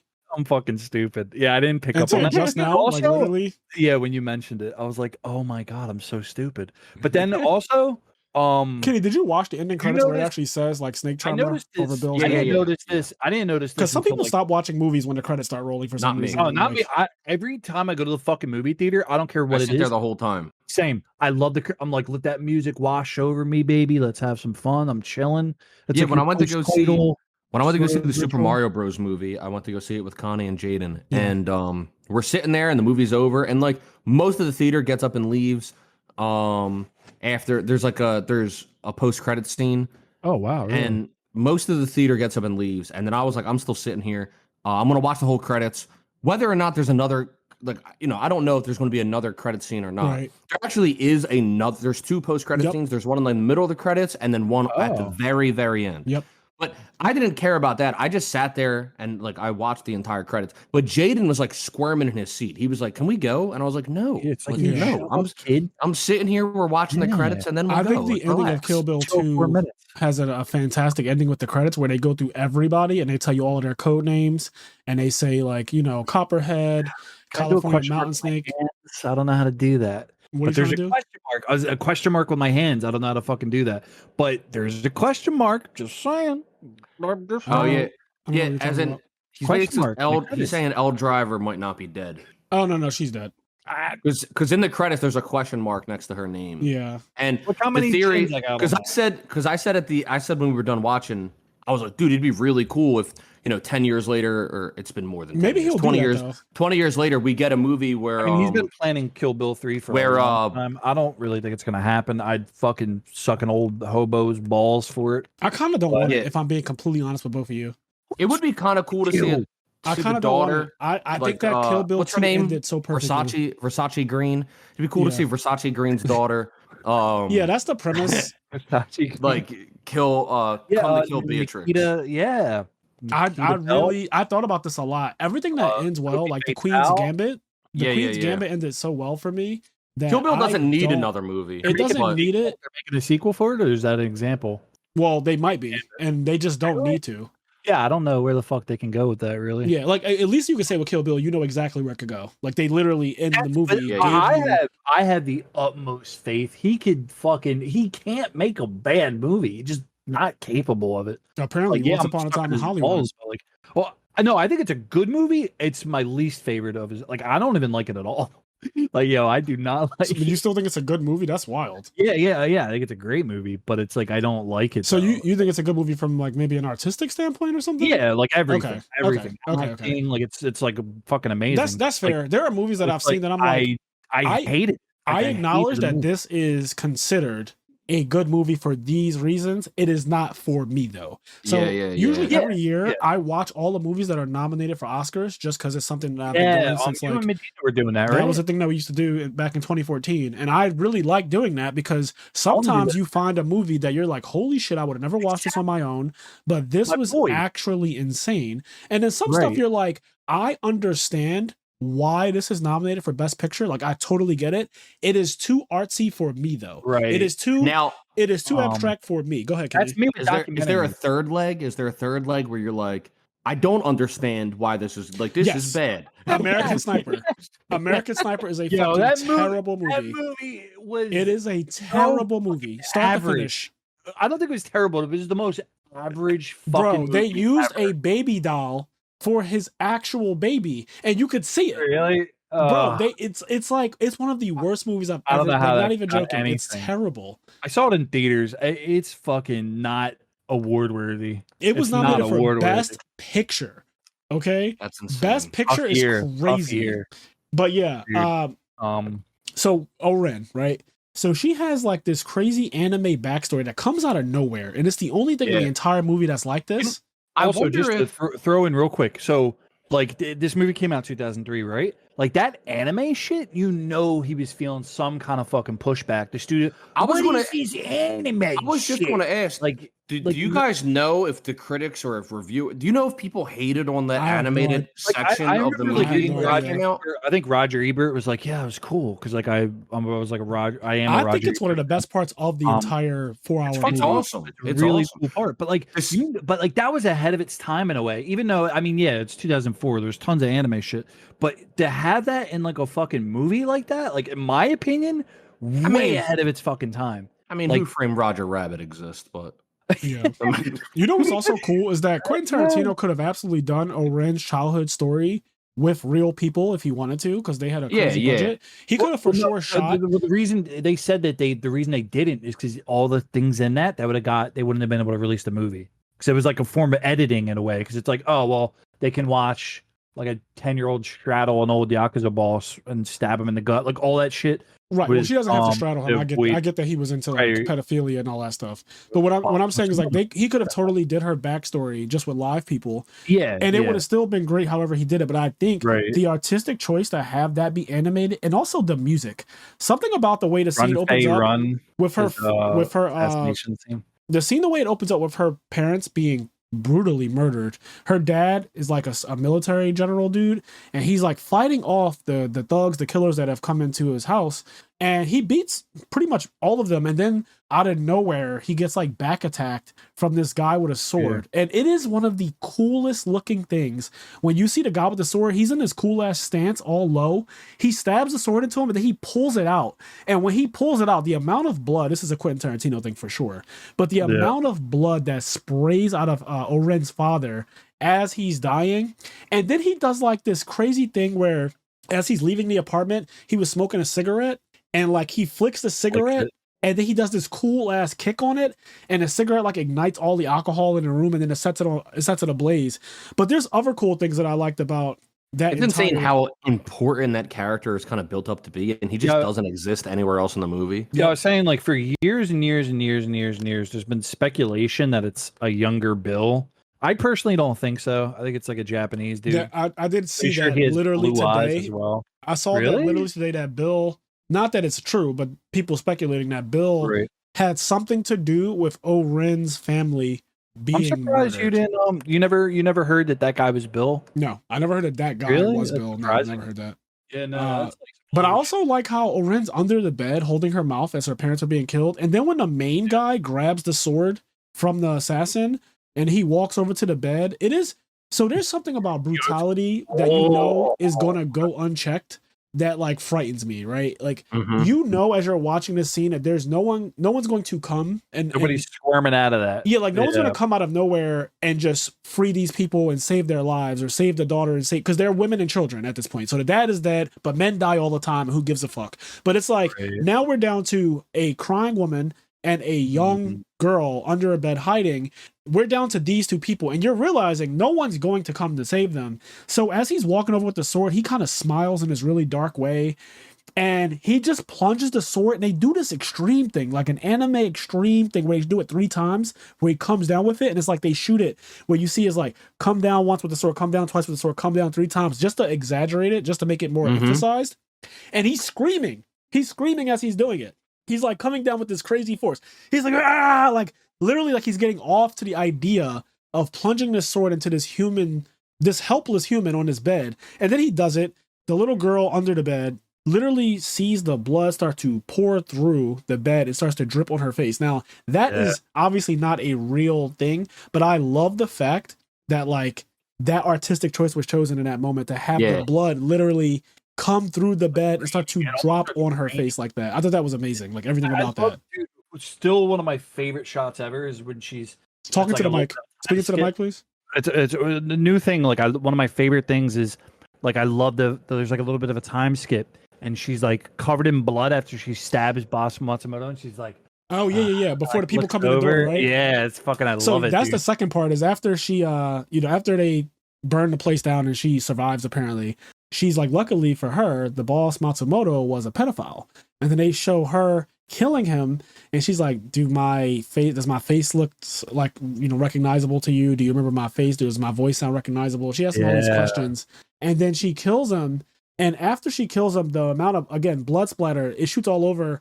And she's completely covered in blood. Outline of her against the wall. Yeah. And what's really cool is that it's one of those moments she gets her revenge, and this whole series is based on a revenge tour. So she gets her revenge, and like Cheyenne was pointing to a second ago, the amount of euphoria that you can just tell is coursing through her body as she's like leaned back like that, just bathed in his blood. In our chat. Yeah, like she's just so happy. Looking. It's so good. Oh, it's creepy. And then those guys come in and she kills them. And then she just takes their fucking limbs out. But yeah, that song, I love. Yeah, she shoots one guy's leg and then he falls. And as he falls, dude, the leg explodes. I was like, I don't think the leg like explodes off his body. She shoots that shit with like a desert eagle. And then as he falls, the second his head makes eye contact with her, she fucking shoots his head off. It's crazy. Yeah, no, it's a fucking awesome animated scene because not only is it cool to see like an animated scene, it also just animated very well done. Like, it looked awesome. The next scene too, where she's on top of looks like the San Francisco Golden Gate Bridge or something, and she is now fully a teenage assassin. In Mexico. I'm not sure. Yeah, there's a Mexican flag. Thought about it. Yeah, there's a Mexican flag on the car, and I never even really noticed that. Like, well, I think about this though. Like California and Mexico are very close to each other. So it is possible that guy, because he had his flag on his car, like the Mexican flag. Also he had like Miss Panama and like Miss fucking Argentina, whatever, like 2 like hot bitches in the car with him. But my point is that it could be California because one, those places basically are like on top of each other. And the other thing that's interesting to think about is like, so she's standing up there and they're talking about how she became one of the most deadly assassins in her teenage years. And you see her use a sniper rifle against this guy who is in a limousine that is black tinted windows and everything. And it shoots him so cleanly through his head that you see it travel between his actual cortexes of his brain. Like you see the 2 sides of his brain.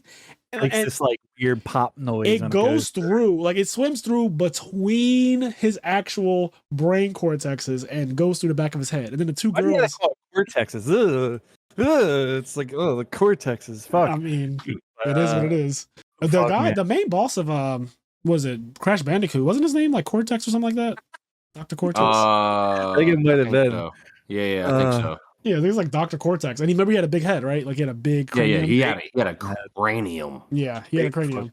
But yeah, everything about like her assassination stuff and how they show her, it's stuff that is not realistic at all. But that's what I like about it. I like that it's so nerdy, it's so fantasy that It's definitely like some straight anime shit. Like Yes. it's or like kung fu movie shit. Like it's definitely. She shoots a bullet through a tenant window limousine that is moving, and Yeah, he's also like- like this. He's also doing this. Yeah, he is. Because he's all Remember? liquored up. And Yeah, he's shit. liquored up with the girls, and they're all like, ha ha, ha, laughing on him and shit. So his Laughing at head, his stupid fucking his jokes. head is moving left and right, and she Yeah. fucking shoots a bullet that goes in between his brain perfectly and out the back of his head. It is so clean. It's pretty I mean, insane. she got the job done. She was not fucking around. She got I think the job. the music overall, though, even the scene where she's about 14, she was one of the best assassins in the entire world, and then it's like this cool That ass song song is that up. comes on. I think it's called Run Faye Run. I only know that because I used to listen to it all the fucking time. I just started listening to the soundtrack of Kill Bill 1 and 2 over this past weekend, and the people who I was staying with in the Airbnb, Isaac Hayes. It's by the guy, chef from South Park. like actually, Yeah. okay, anyway. Cool, But yeah, the people who I was staying with were like, "What are you listening to?" Because you know how the songs are so different. Like some of them be Mexican songs, and some of them, yeah. some of So them will be different. like Japanese songs. And they're like, "What the fuck is your playlist?" And I was like, "This is actually Kill Bill music. Like all of this is Kill Bill." But yeah, Oren's we gotta character. talk about Gogo Yubari. Oh, yeah, I didn't know she talk posted about this Gogo? in the chat. Oh It's yeah, actually cool. yeah. It's I mean her two lieutenants were cool. Ballhead dude and then Gogo? Schoolgirl. and Gogo Yubari. Yeah. Yeah, they Gogo. were cool when she was sadistic. There was something wrong with her. Yeah, they said Gogo is literally crazy in the head, and What they was the showed way the to scene. describe her? There's a way to describe her. It's like she makes up for in madness, but I can't remember. It was like Yeah, I can't remember. You know, the quote. something I think that it I was love about something like she's missing experience or something because she's young. Yeah, she's it's like like, yeah, 17. when she lacks an experience, she makes up for in madness. Something like Yeah. that. Yeah. What I love about this movie as a whole, I feel like there's so many quotes. I feel like there's so much colorful language. Like every scene, every dialogue piece, right? It's like very artsy the way everything is written. Like what we're talking about right now, what Kenny just said, what you just said, every scene, every conversation in this movie is very artsy.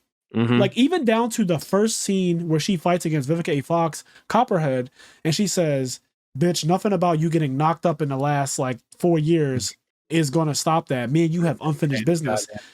Right? Because she's explaining to her like, "I have a daughter now," and she's doing everything but saying, "Please don't do this." You notice that the way they talk to each other that whole time, it's almost like Shakespearean. She's like, "I beseech Beseech you you on Oh my behalf God." of my It's like, daughter. Yeah, It's like I their thought whole so too. conversation, and you don't know if it's gonna. I'm glad the whole movie's not like that because that would be Yeah. fucking a little tiring. But for whatever their But- relationship is, they talk to each other the whole time like they're fucking Shakespeare actors. Or Did something. you notice that the same thing Um, with Oren and Beatrice at the end of the first movie? Like when they're talking to each other, she says, "Poor American girl likes to play with samurai swords," and she's like, "I hope you don't use up all your energy, otherwise you won't last 5 minutes." And then apparently, when she cuts her head off the top of her, when she scalps her, it's like it's 4 minutes and 59 seconds from when Oren said that.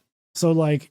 It is, Really? I didn't know that detail, but it's 4 minutes and 59 seconds on the dot. If you start counting from the time she says Yeah. you won't even last 5 minutes if you used all your energy on a crazy 88, from that point, actually, no, correction, it's 4 minutes and 59 seconds from when they actually take their stances and the music cuts on. So you know how that music cuts on?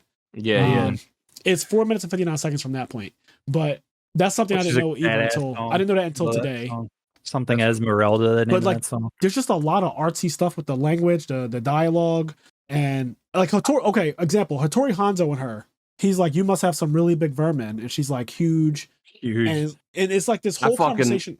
I love that scene, like when she goes in there, and then when Yeah, he's just like, they're, like, "Get the fuck arguing. out of here and make some rice." Dude, He's like, my "Why I always favorite- gotta make the There's rice?" only a little fucking glimmer of how badass he is with the sword. Even though I don't think it's much, but he's like fucking around with like the sushi or whatever. Yes. There's like a magnetic board behind him, and Yeah. he's like, and just like tosses the fucking knife up, and it like catches, but he's like, it's like nothing for him. It's just he's Yes. Just, and you're like, You know what I you like? see that, and you're like, whoa. When she gets alright. there, she's pretending like she doesn't know Japanese, yeah, and he buys it He- because he's she trying to get even some He's she trying to get some even ass, I think, she even maybe. affects a fake Japanese accent and everything. Like she Right. does what it sounds like for somebody who's just learning Japanese. So this is what I love about Beatrice as a character.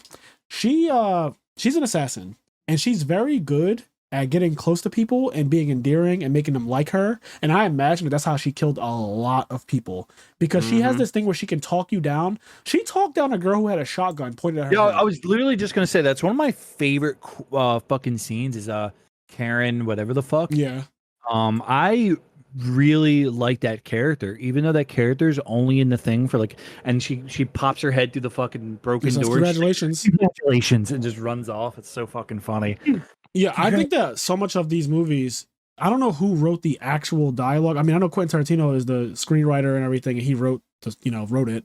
But like, as far as the actual how things are said, it is so beautiful. Just some of the language they use with each other. But yeah, she shows up to Hattori Hanzo's shop, and he's pretending he's everyone living their new life. He's pretending like he doesn't make weapons of mass destruction anymore. He's a sushi chef or whatever, has his own little shop with his subordinate, who apparently his subordinate is also kind of broken. And I just think it's cool that she pretends like she doesn't know Japanese, but it gets to a point where she says, he asks her, who did you come here for? And she's like, I'm looking for a friend or whatever. I'm here to meet a friend. And he's like, oh, who's this friend? And she says, Hattori Hanzo. And then he gets all serious.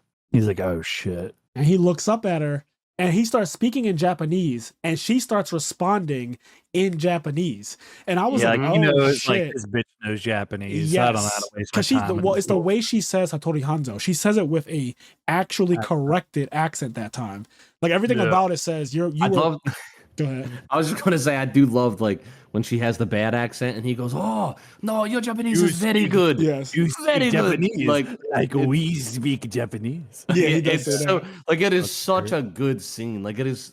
It's just. I awesome. personally think my boy Hanzo is trying to get a little bit pussy. Running a little bit pussy. Anyway. He's trying to make a move. He's just having a good time. Yeah, man. He's I think he enjoying life. genuinely liked her He's trying to get character. a little bit. But when she name dropped Bill, basically, and he Then decided it's that he all was business. It's a business. it's meeting all after. business, and he's like, it'll take me a month to make it. But I like the part where he says, you like samurai swords, I like baseball. And he throws a baseball at her, and she slices that shit with one hand, like so quick. Yeah. And everything about that was really cool. Even down to the part where he shows her his attic, and it has a bunch of his fucking swords I that love he the says song that plays in there. he keeps them for the aesthetic and for just nostalgia's sake. But Yeah. they're all insane. And this goes back to what you were saying earlier about the sound effects. When she grabs one of the swords and like starts to slightly unsheath it, you hear the sound of it like cutting so already. shimmery. It's like Yeah, it Christmas sounds like Day. it's so sharp that it's cutting the air. Yeah, it's fucking awesome. Yeah, I like love all those artistic I love choices. one of my I think it's one of the Go ahead, very go ahead. beginning. But he's like, I can say with no ego, this is the sharpest blade, like the Yes. finest blade ever met. And but like also it's him speaking in the beginning after she beats up Vernita Green.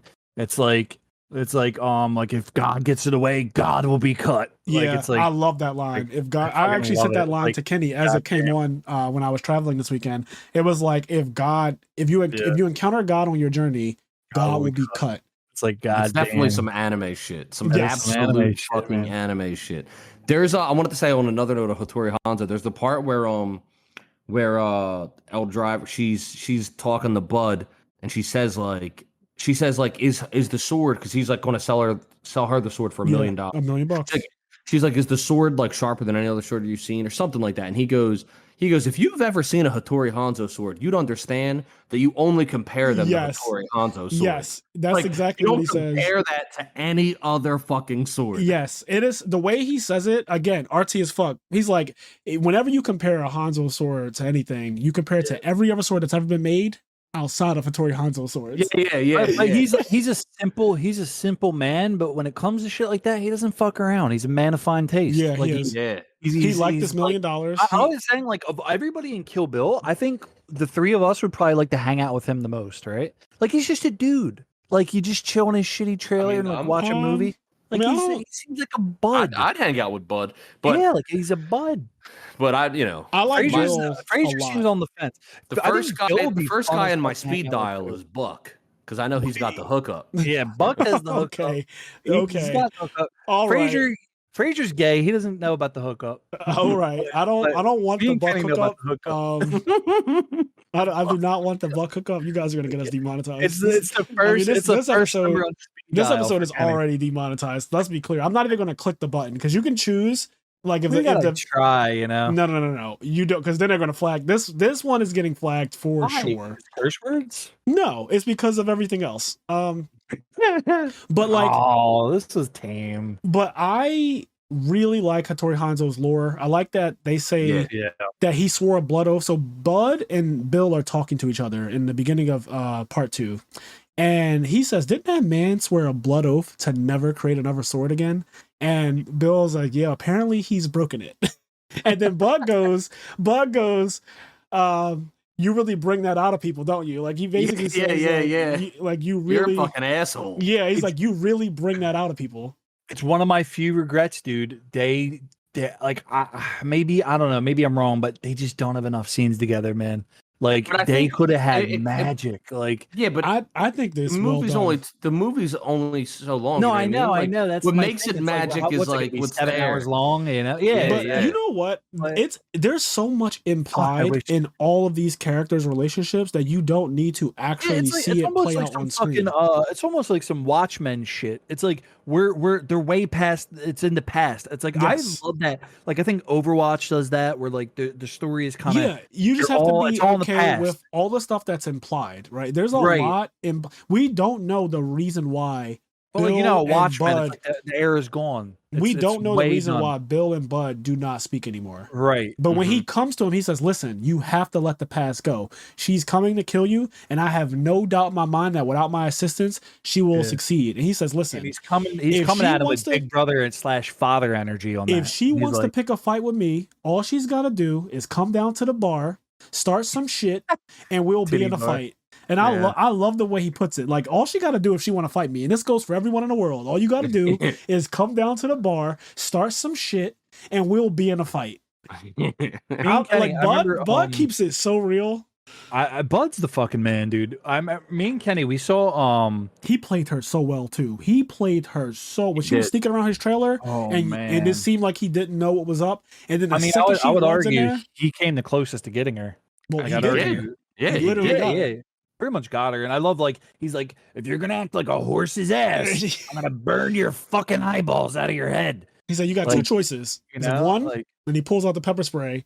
He's like, I was going to bury you with this, and it's a flashlight. And he's like, or I could spray this whole fucking can and blind the shit out of you. You'll be burning, blind, and buried. Yeah. And she just goes, yeah. It's so good. He says, you'll be burning, blind, and buried. Yeah.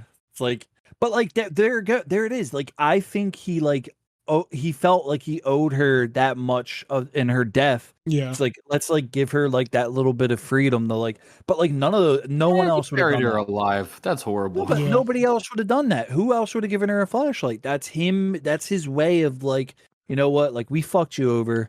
Like, you're gonna die. Green was a coward because she tried to take her. Oh yeah, she tried to get her with a box of cereal.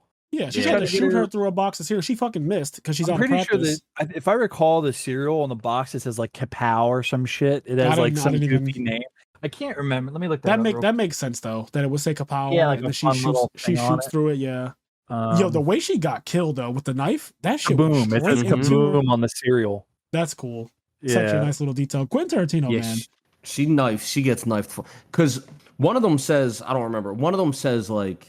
Yeah, because I think she says like, "Oh, we'll fight tonight at midnight at this park with a knife fight," and then I think Beatrix says like, "Oh, like weren't you the best with a knife or something like that?" Yeah, like, she's like, I should have been motherfucking Black Mamba. Woman ever with a blade or edges. She's like, I should have been Black Mamba because she's black, and that was like kind of the joke. Yeah, she's like, I should have been for motherfucking Black Mamba, and she says something about very funny, and she's like, very funny, bitch, and then she shoots, but she misses. And the second she misses, Beatrice does not waste any time. That's still one of my favorite kills, even though, because it sucks, because like, I guess once again it is what it is, but like she really doesn't have any screen time. Benita Green, she literally has like 5 minutes in the whole fucking series. Yeah. I mean, again, the knife throw, it just you know a lot about her though. Right, you know that she married a doctor. You know she had a daughter in the last 4 years. You know that her daughter is coming home from school. You know that her daughter's name is Kanita. Kanita. fucking or love it. Nikita, it's something like that. Yeah, I think it's Nikita. Nikita. She's like, Nikita. But I love it. She's like, if you're still feeling raw about it, I'll be waiting. Yep. It's like she's fucking 4. What is wrong with you? No, but she's I like holding that, like a though. grudge with a 4-year-old. I love it. I like that specifically because of what comes right after that, which is Oren's scene. I'll be coming. I love the fact that they go into Oren's thing like shortly after she tells this little girl, if you ever feeling raw about it, to come after me, because literally Oren has that exact same story. Yep. Yeah, it's really good.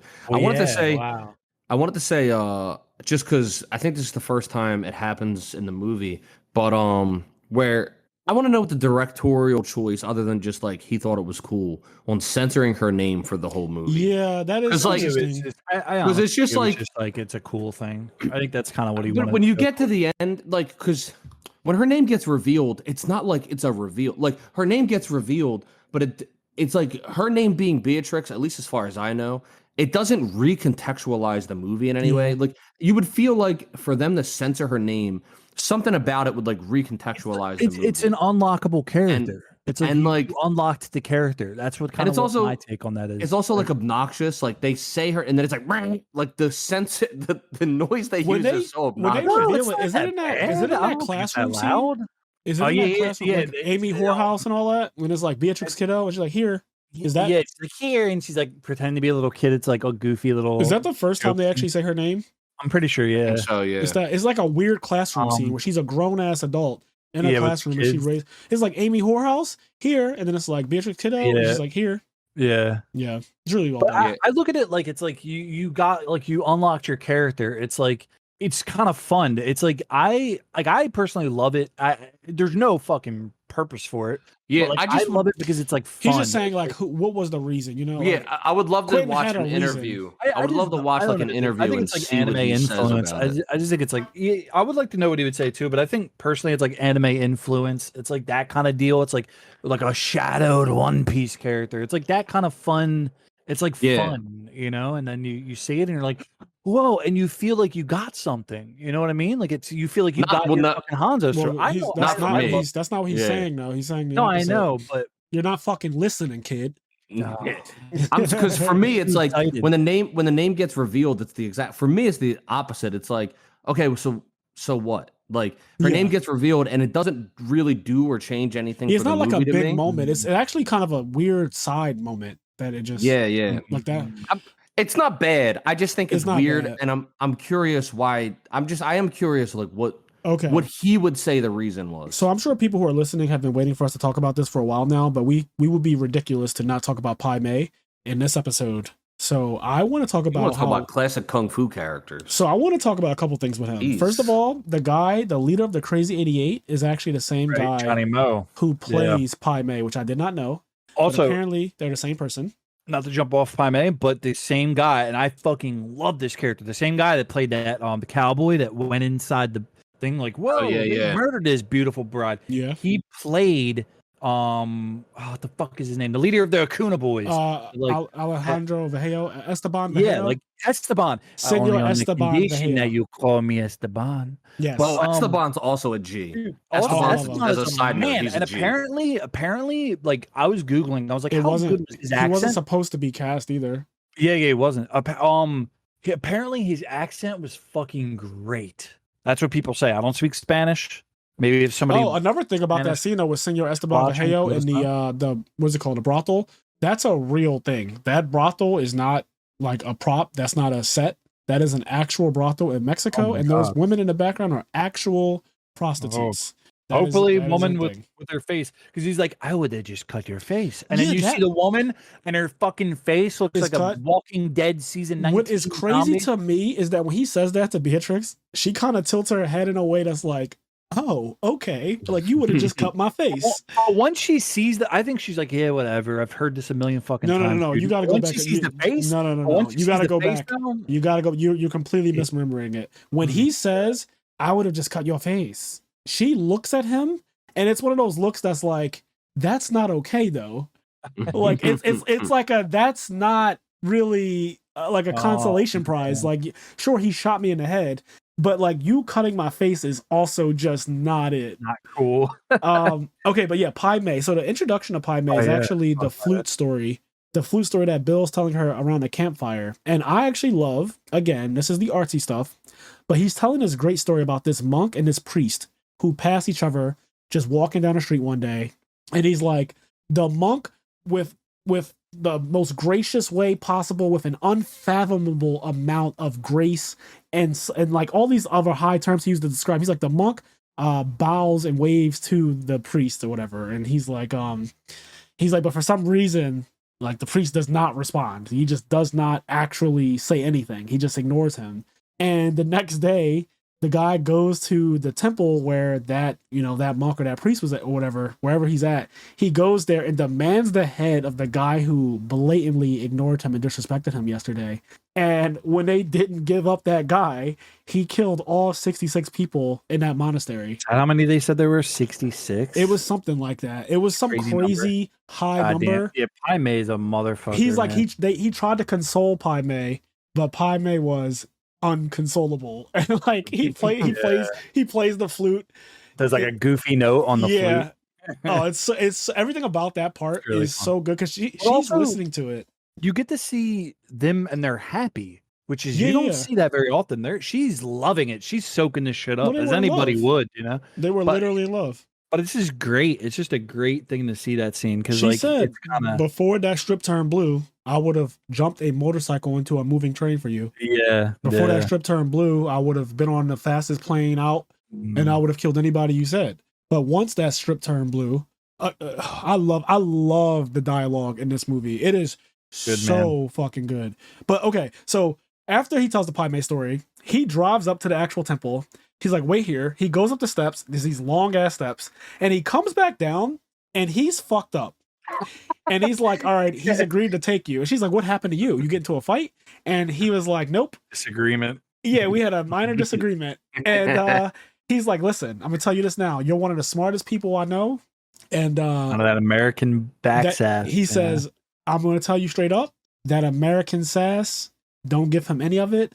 Don't give him any kind of eye contact that'll make him feel like you hold him in contempt.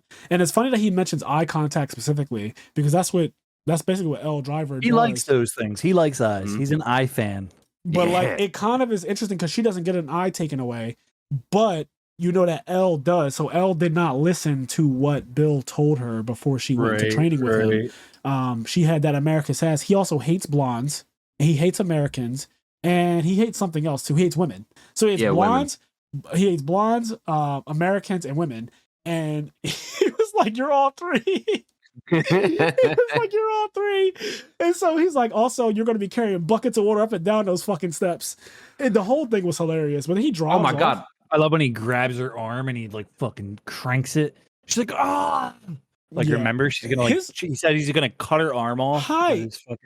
His character design is actually so cool too. Like when she first walks up the steps and she sees him sitting down, he has like the really long beard with the really long eyebrows. He's so goofy looking, but you just gotta love it. I don't think so. I think he looks like a Tekken character.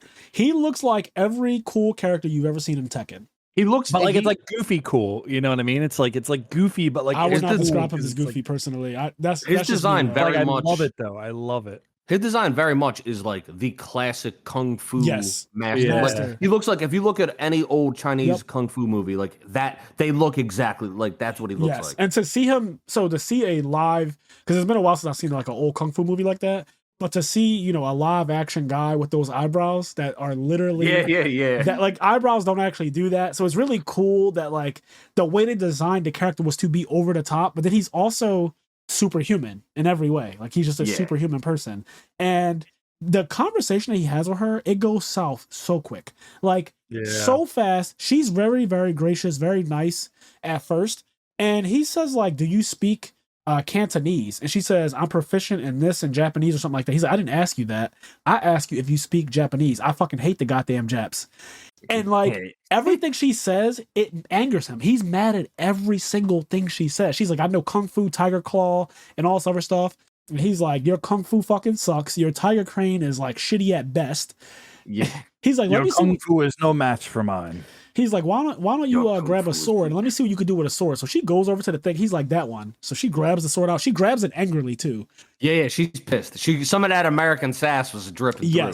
She grabs the sword. He's like, all right, if you could land one blow, Like, I'll call you master. I'll bow down and call you master. And she starts swinging a sword at him, and he's just literally with no weapon and hands behind his back, dodging every single thing she does. Then he stands on top of her fucking Stands sword. on the blade, yeah. And Also, I love her face when she does that. I think he gets kicked in the nuts, and Yes. he kind of just takes that. Also, she tried to do him fucking dirty. She twice. attacked him with a rock. Not just that though. She tried to kick him in the nuts, which was blatantly her resorting to low down tactics. And then she picks up a rock, which is the second low down tactic. And like, she's lucky she had her fucking arm after she that is rock. very lucky for that because he took that as massive disrespect. Which Like, it is. Yeah. Like, they're not. Where did this rock come from? Like, what the fuck? It's cool Like, because he really shows her that you don't stand a chance against me. And she tries her best and does whatever she can, but he laughs at her a couple times. The way he spins off the sword after he kicks her in the face, he like spins and floats down. It reminds me of Crouching Tiger, Hidden Dragon. And then like when she grabs the rock and he grabs her arm, he says, I could break this arm right now. This is my arm. Do you agree? And she has to say, she has to say yes. Like, this is my arm. And he's like, I could do whatever I want with this arm right now. If I wanted to, I could cut it. I could chop it off right now. And Saying she's like, this is my arm is absurd. Yeah. while he has it, arm strong. and you can hear her bones breaking too. You can hear like the snaps as she's pushing it. He's like, you're in excruciating pain, aren't you? And she's like, hi. And he's like, this is my arm. You agree? She's like, hi. He just keeps on asking her these ridiculous questions. Then the next scene is him punching through the wood with no damage to himself. And so he tells her to do the same thing. And she looks at him like, she looks at him all sheepishly like, what the fuck? It's like, he's like, I want my arm strong. It's like, it reminds me of Inglourious Inglourious arm Basterds. Like, belongs and I to me. want my scalps, you know? It's Yeah, like he does say that actually. He says, this is my arm and I want my arm strong. Yeah. So he's continuing with the nonsense. So it's like an extension of his arm. Like, that's not her arm anymore. So it's still not her arm. So to this day, maybe now it is because he's dead. But yeah, I guess you're right. If he was alive, that would still be his fucking arm.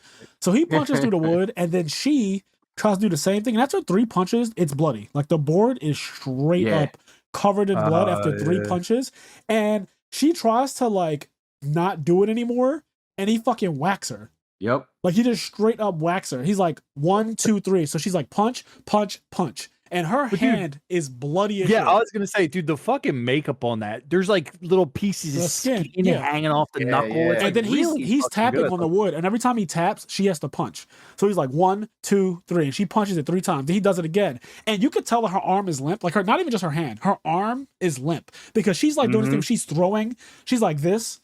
She's like throwing her shoulder into it. Like you could tell it's like kind of there's the nerves are in it or just fucked up. You know when you get punched in the top of your arm right here and your whole arm goes, your whole arm becomes dead. Her arm is basically like that, and she's still doing ha ha ha ha ha ha, and it's just brutal. Then they show her goes for it, man. Yeah, and then they show her eating with him with the rice, and her hand is so fucked up that she can't use the chopsticks to pick up the rice. Now this scene was This is why I love the fact that this movie's so long. There's like a minute of watching her try to eat rice with chopsticks. I mean, an actual minute of time. I'm talking about 60 seconds. Yes, there's an actual 60 seconds that pass of her literally trying to pick up rice with chopsticks. And after a while, she resorts to grabbing it with her fucking 3 fingers, and he loses. You want to eat like a dog? Shit. Yeah. He loses you want to eat his like shit. a dog. You can eat like a dog. Lick it off the floor, bitch. Yeah, he grabs her bowl and he tosses the rice onto the floor. Then he pushes also, I love when, a new thing of she's rice in front of her. She's trying to go to sleep and she's like, and like punches the wall. Oh yeah, she's having nightmares about punching it, so she accidentally punches it because she's done it so many times repetitiously that she accidentally punches the wall in front of her, and she screams and it's raining and shit. I also like that they show her carrying a bucket of water up the steps like Bill said she would do. He also said, because she's like, how long until I see you again? And he said, however long it takes. And he said it could be a year, could be several years. And I was like, whoa, that's wild.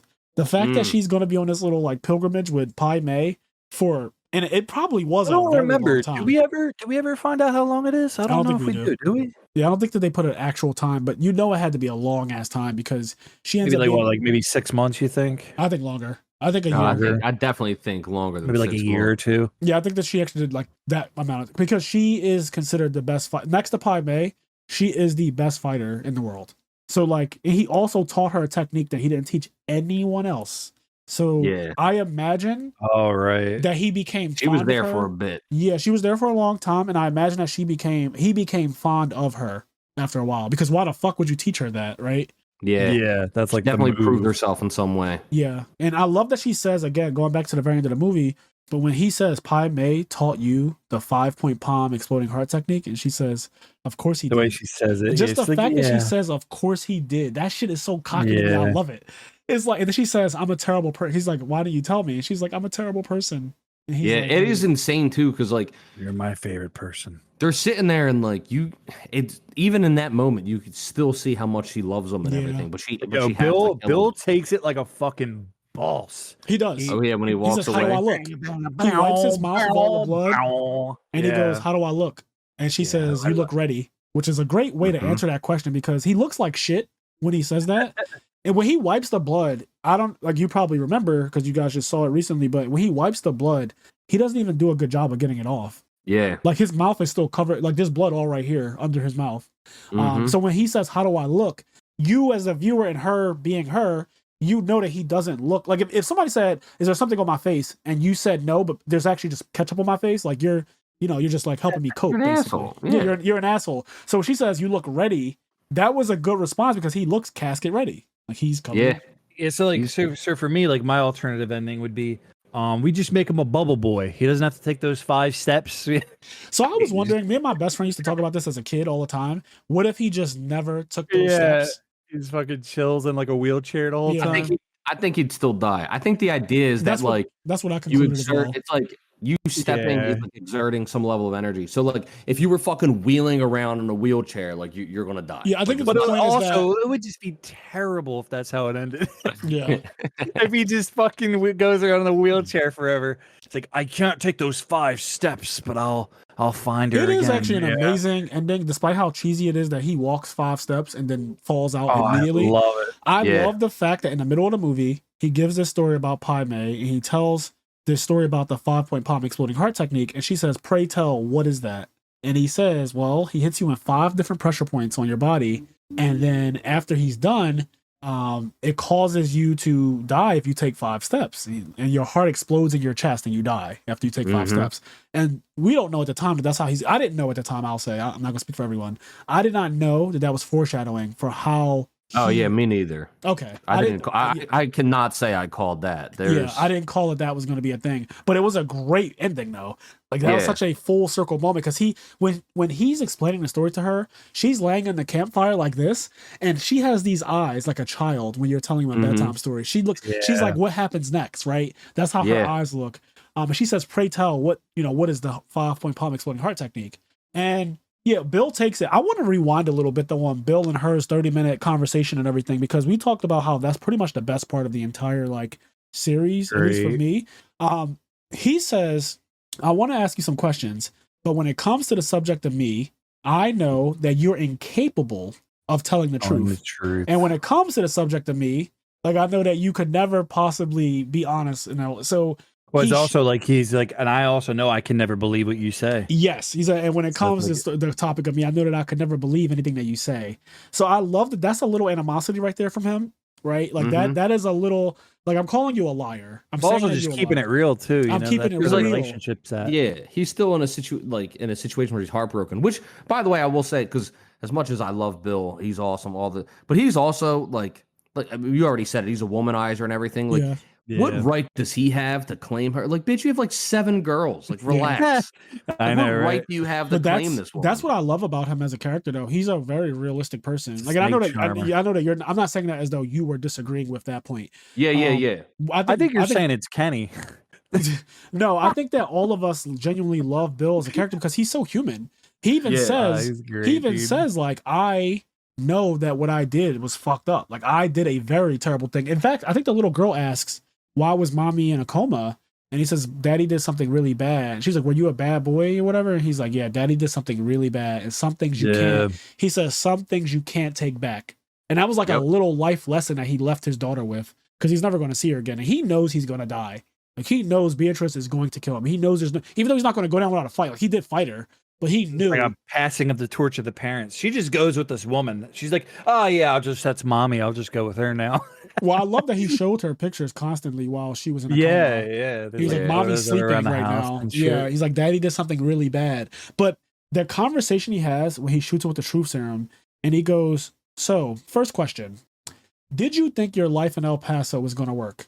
Oh, and man. I fucking love everything about this sequence of questions. So sad. It is insane what these questions destroy her, okay? Because you've been watching this character for 2 movies straight now, almost 4 hours of content of this girl going through and killing all these people for this revenge tour and everything. And you are on her side when it's happening because you're like, they fucked her over. They, her kid and everything, like everything that happened, they shot her in the head. They killed her husband, and all her friends that she had and everything. They killed everybody. So you're like, yeah, fuck these people. But when he asked that question and her eyes start tearing up because she can't answer with a lie. She's trying to, though. It sucks. She's actually trying to lie. You could tell because she's fighting the truth serum, sodium pentothal, and she goes grinning through her teeth. No.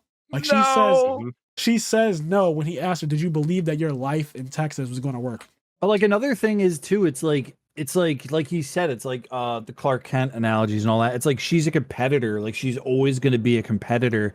She's always going to be this thing. It's like you with Yu-Gi-Oh. Like you're always going to have that thing in you that like wants to compete in Yu-Gi-Oh. You know what I mean? Yes. Like it's like there's that thing. Like you could try to pretend like I don't know, but there's always going to be that little buzzy part of your brain that's like, fuck man, I want to like show these motherfuckers from Yu-Gi-Oh. Like I want like she's always going to be that fighter, and like she enjoys it on some level, which is kind of the sad part because you want her to like be like not this like you want her to get all these kills out of her body and then she moves on to a new life, which she probably does. But if you get in an argument with her at a gas station, whew.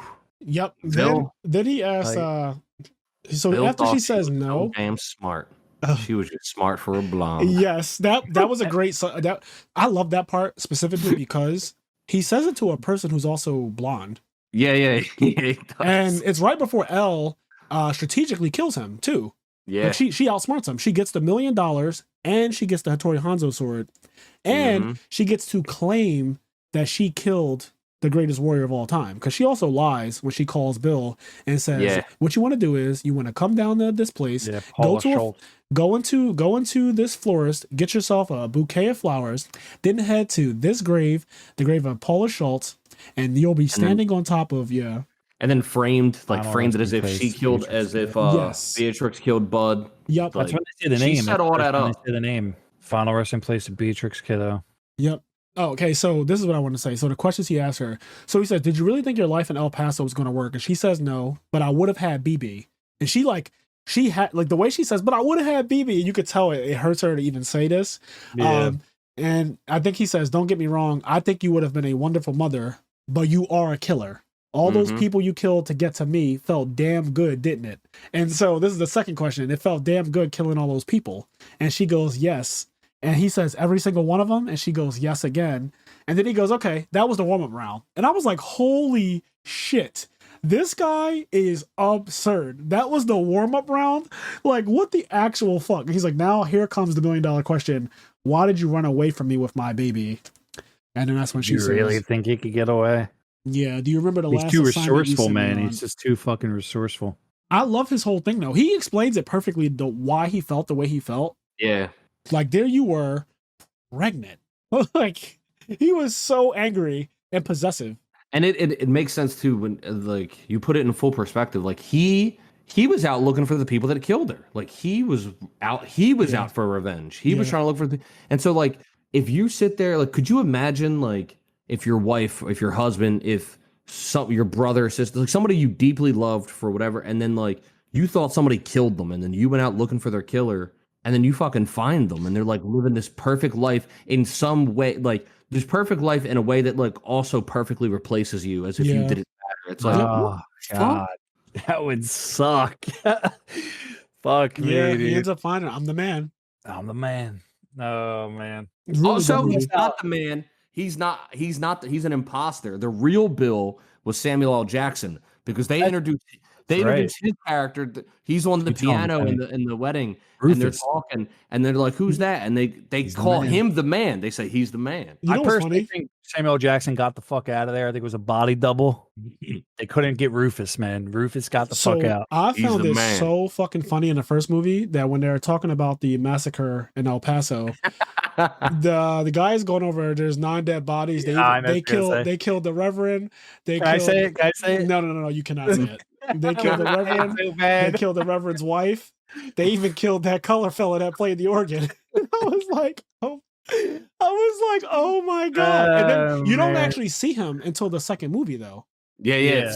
I saw a thing with Sam Jackson. He was saying, somebody asked him, like, every time Quentin makes a movie, does he call you and ask you, like, if you want to be in? And I forget exactly what he said, but he basically was like, when he looks out for me, blah, blah, blah. And when he made the first Kill Bill, he didn't, I think he says he didn't call me, but he didn't feel as though there was any room for me in the movie. He's like, but after I saw it, I hit him up and I told him, like, hey, like, we're going to, I want to play that color boy.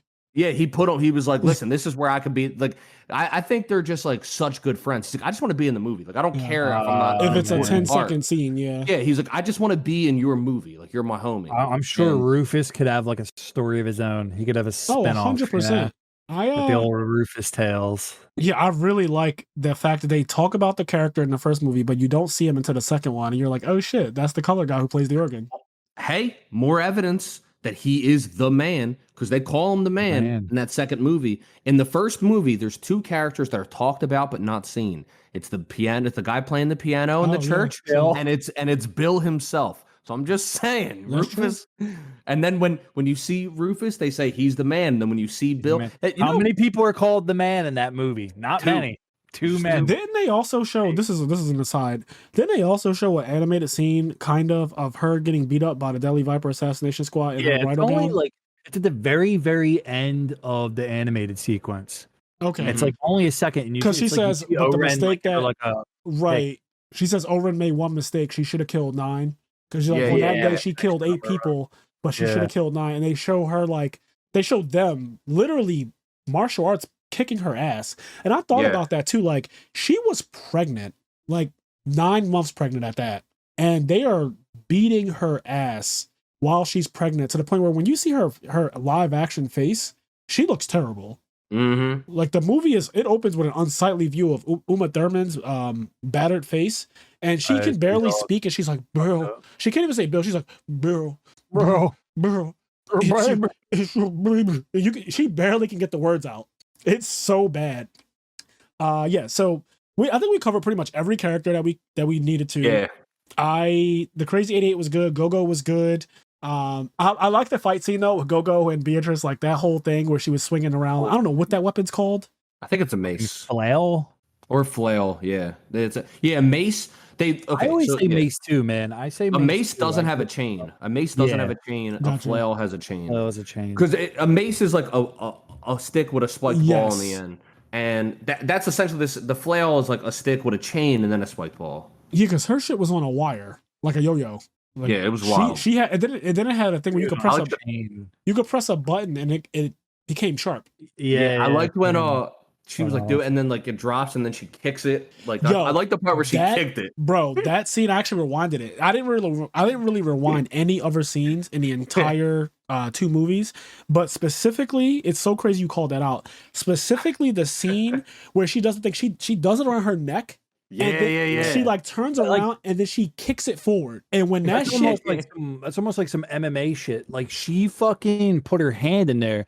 If her fucking wrist wasn't in there, she would have been. Oh, she would have been dead as hell. It's like that gave her like a little bit of a gap. That fight sequence between her and Go-Go was insane when you really think about it. Yeah.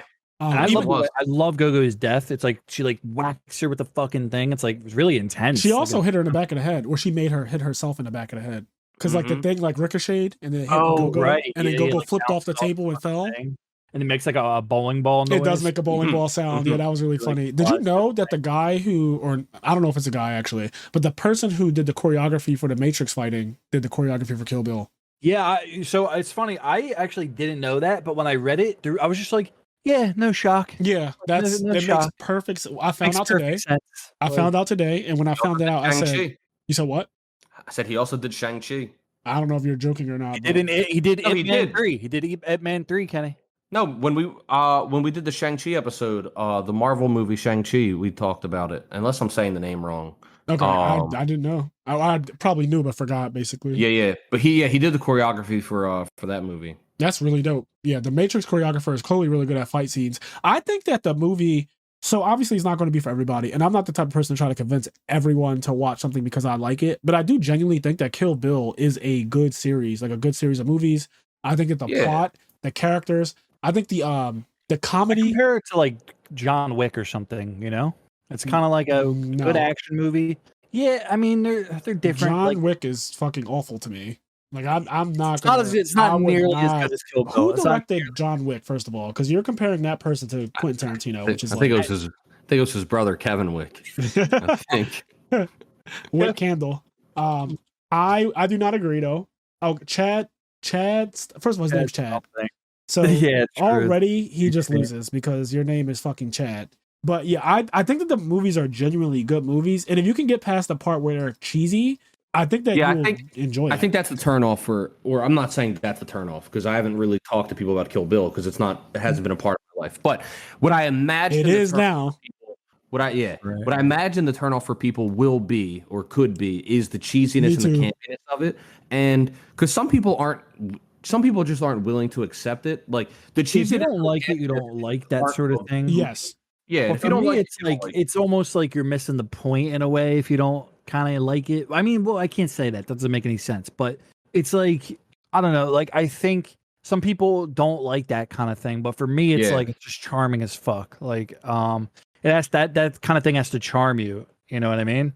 Yeah. Yeah, it was a good time. I genuinely love the movies. Every time I watch it, I find out something new. I see something new. And they're definitely movies I could watch again. And and like you, anytime I watch, there's no way I'd ever just watch the first one. Yeah, even if you don't immediately watch the second one, you're gonna watch it in close succession to watching the first one. I feel like, and I've pretty much always done that.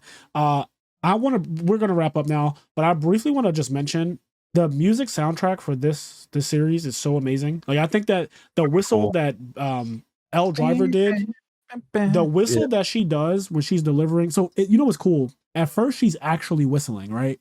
She's actually whistling. The character's whistling, and then it transitions to where it's the song, like actual song. Yes, it's actually the song, but you almost can't tell the difference. The transition is so smooth, and the way and this is another artsy shot. It's her walking down a hospital hallway. She has on this, I want to call it a costume because it doesn't look like a real nurse's garb at all. Yeah, it looks like a Halloween costume. It looks like a costume, but it's on purpose. And she has on this hat, like a really old school, like the real back in the day nurse hat. She has on one of those nurse hats. I love it. And she has the needle with the red fluid in it, and then the red vial of the extra fluid, and then like a napkin and everything on this plate. Hit her with that fentanyl. Yeah, she's like slowly walking to this room and she's whistling. Everything about that scene orchestral as fuck. It's like bum bum bum bum bum. Like that part's awesome, dude. And it's like I love when she finally gets to her arm and she says to her while she's sleeping, you know, I always hated you, but I respect you, and we don't often get a death like this one. So this is rarely afforded these opportunities. Yes. You know? So this is my gift to you. And she does a little bow. And then she goes to inject it into her IV. And the second she presses her thumb on the back of the needle, her phone rings and it's fucking Bill. And they don't show him, but this is the only time you actually like physically see him kind of. You see his hand on a sword. And he's like, where is she? Or what's her status? And she goes comatose. And she's jerk off the sword a little bit. Yeah, he's actually caressing the sword. Yeah. And he's like, what's her status? And he's like comatose.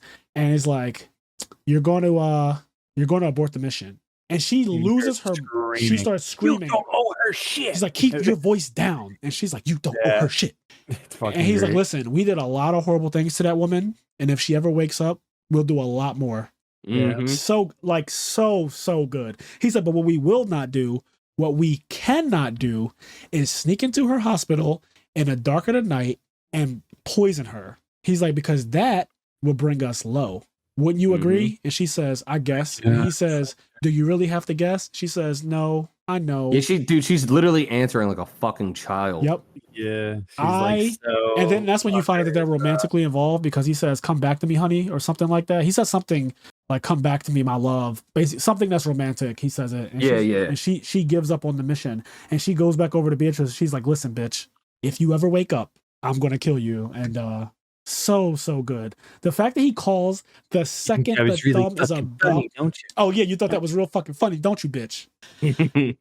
Really well done. But yeah, awesome. She's very petty. Of all the characters, I think she's probably the most petty character. Elle is very petty. Oh yeah. Poisonous fish heads. It's kind of miserable old fool. Yeah, like it's kind of enjoyable, her pettiness. He kind of like he said, "Elle, I give you my word." Like, and she's like, I told him that the word of a miserable old fool is less than nothing to me. Fucking great. Yep, so good. So good of a movie. Yeah, that's pretty much all I got for Kill Bill. I don't know if you guys had anything else to add to it, but anything else to throw in there? Let's see. Is there anything else? I'm just glad I got to watch it with my boy. Watch it with Ken Dog Money. Big Ken Dog Money, Bill not little Ken Dog Money. Is like a son to me. No, it was a lot of fun. I enjoyed watching it. I'll watch it again. Man. We're doing what are we doing? Matrix next? Do you want to? So, okay, I have to do some housekeeping with you real quick, Kenny. So, I'll keep this into the episode because it might be interesting for people to hear this. I am going to California on Thursday. I will be in California. Okay. Well, I'll be playing Zelda. Well, yes. Oh, yeah, that's right. Yeah, Kenny, guys, real quick, follow Kenny on Twitch, or if you're not already doing it, I'm sure everybody is. Critical Hit Plus, you know. Yeah. Well, you'll be seeing plays games. Just throw that in there. You'll be seeing if you look at our stream, you'll be seeing Ant especially because he's getting it digitally at midnight, so he's gonna be able to play it at midnight. Whereas I'm gonna go get it at GameStop. So is he getting digital just so he can play it so quick? Well, he's getting a collector's edition too, but it's coming in the mail. Okay. So real quick, Kenny, I will be in California on Thursday, and I'll be returning. I'll be back in Philly, I think Monday morning. So we'll be recording the next episode, I guess, like Monday around this time again.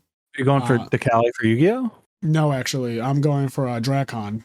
That's cool. That's cool. Yeah, it's like a convention for drag queens, like an actual the show. I think I told you about the show I watched. RuPaul's Drag Race. Yeah, that's right. I was gonna watch it. You're like gonna be drinking a lot of Bud Light over there. A lot of what? They're gonna be drinking a lot of Bud Light. Oh yeah, there will be so much Bud Light over there. I might even drink a Bud Light. It's so funny how hard people are like, we don't drink Bud Light anymore. Yeah, Kenny was saying that he's heard some people because he's doing his bartender thing, and he's been hearing people like, we don't drink Bud Light anymore, but I don't have a problem with trans people. I don't. I really don't.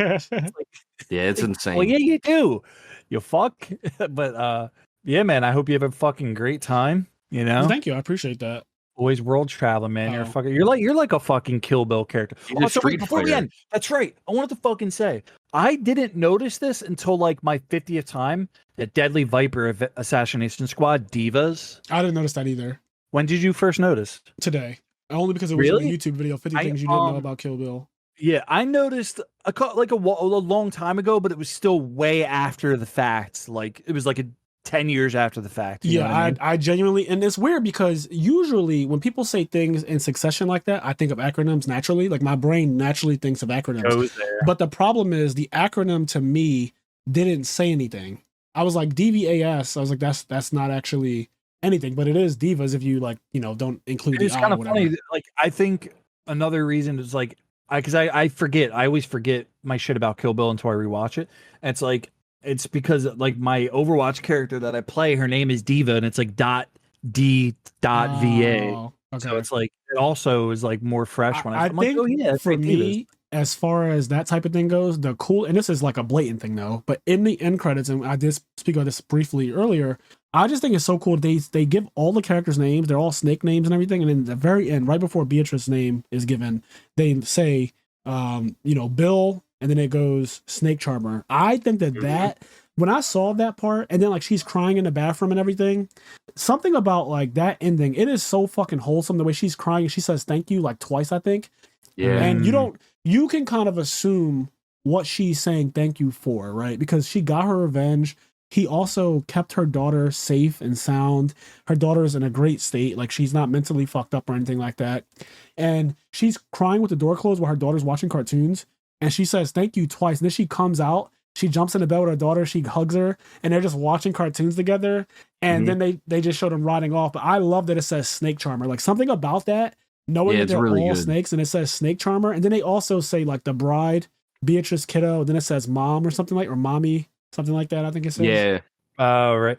Also, just final wrap up. I've been planning to do this for years. I'm done with it. It's getting done. Getting a Kill Bill poster. I'm gonna frame it.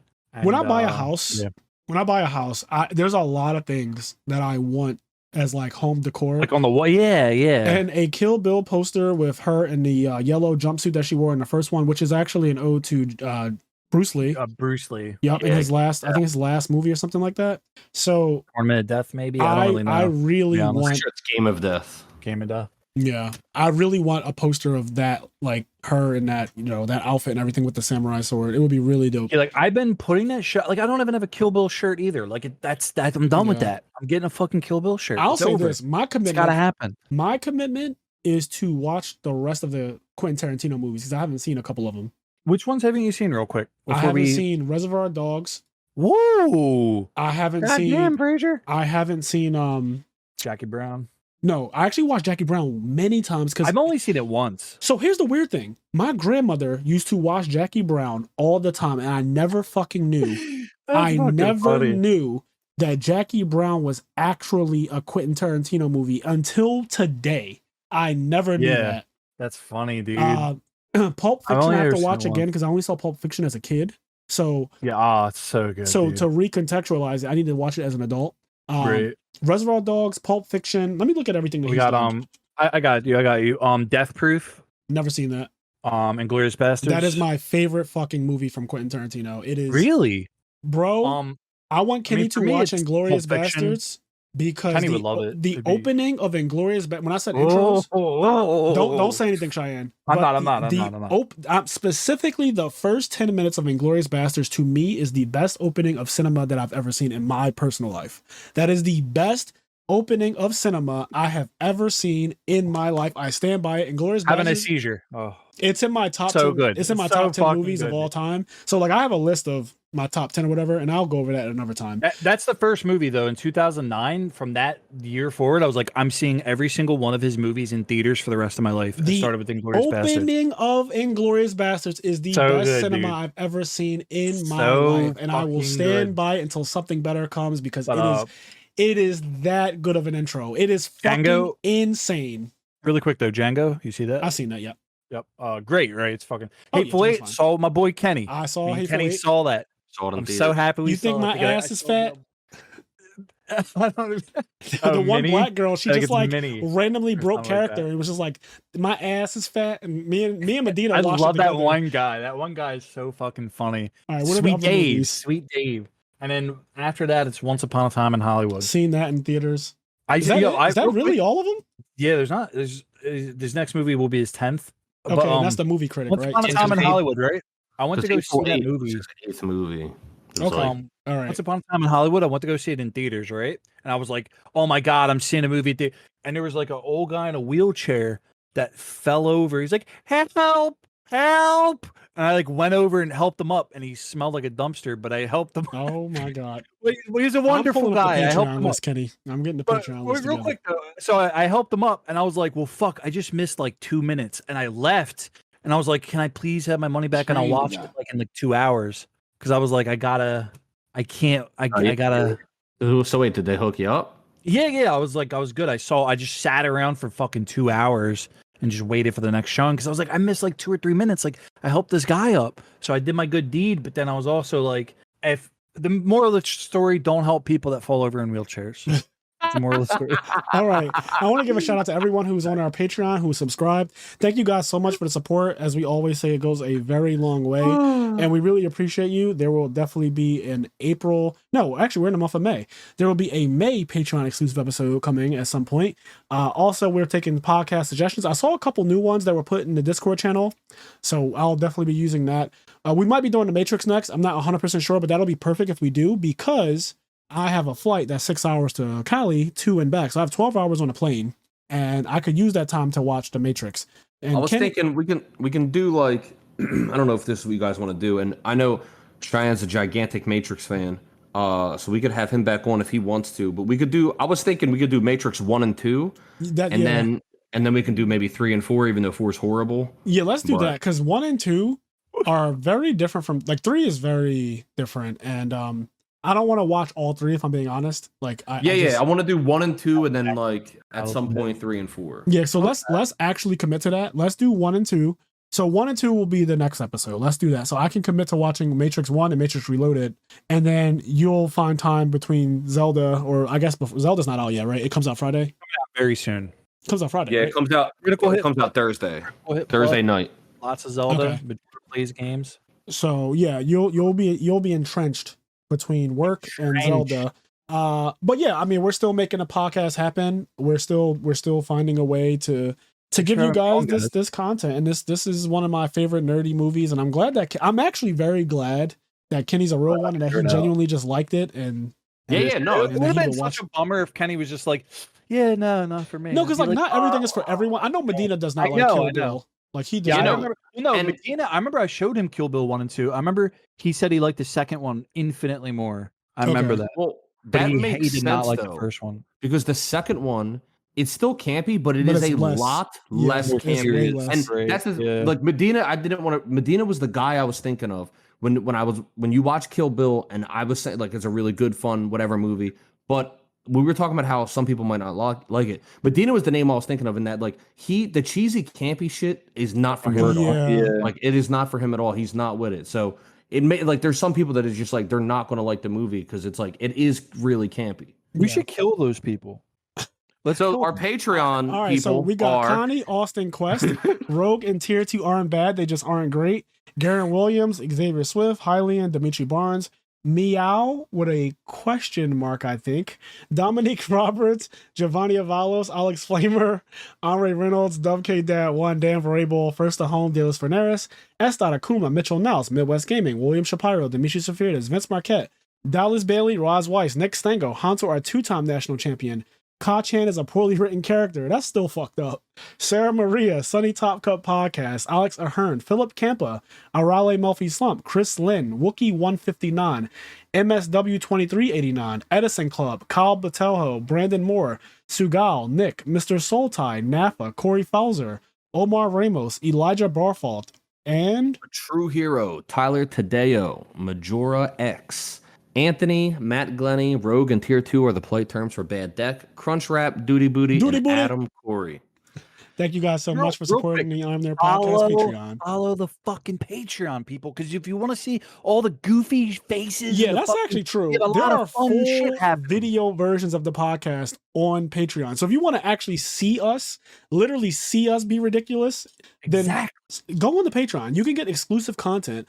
It's not even just that. Like, yes, there are video versions of the podcast, but there's also episodes that are only on the Patreon, and exclusive shit that you can't get on YouTube. And a lot of the YouTube content comes out first on Patreon before it ever goes to YouTube, so you get like timely access to it, early access to that type of stuff as well. And then there's other perks too, and you guys haven't used it in a while, but I believe that Quest wanted to use his Shadow Game ability on Kenny.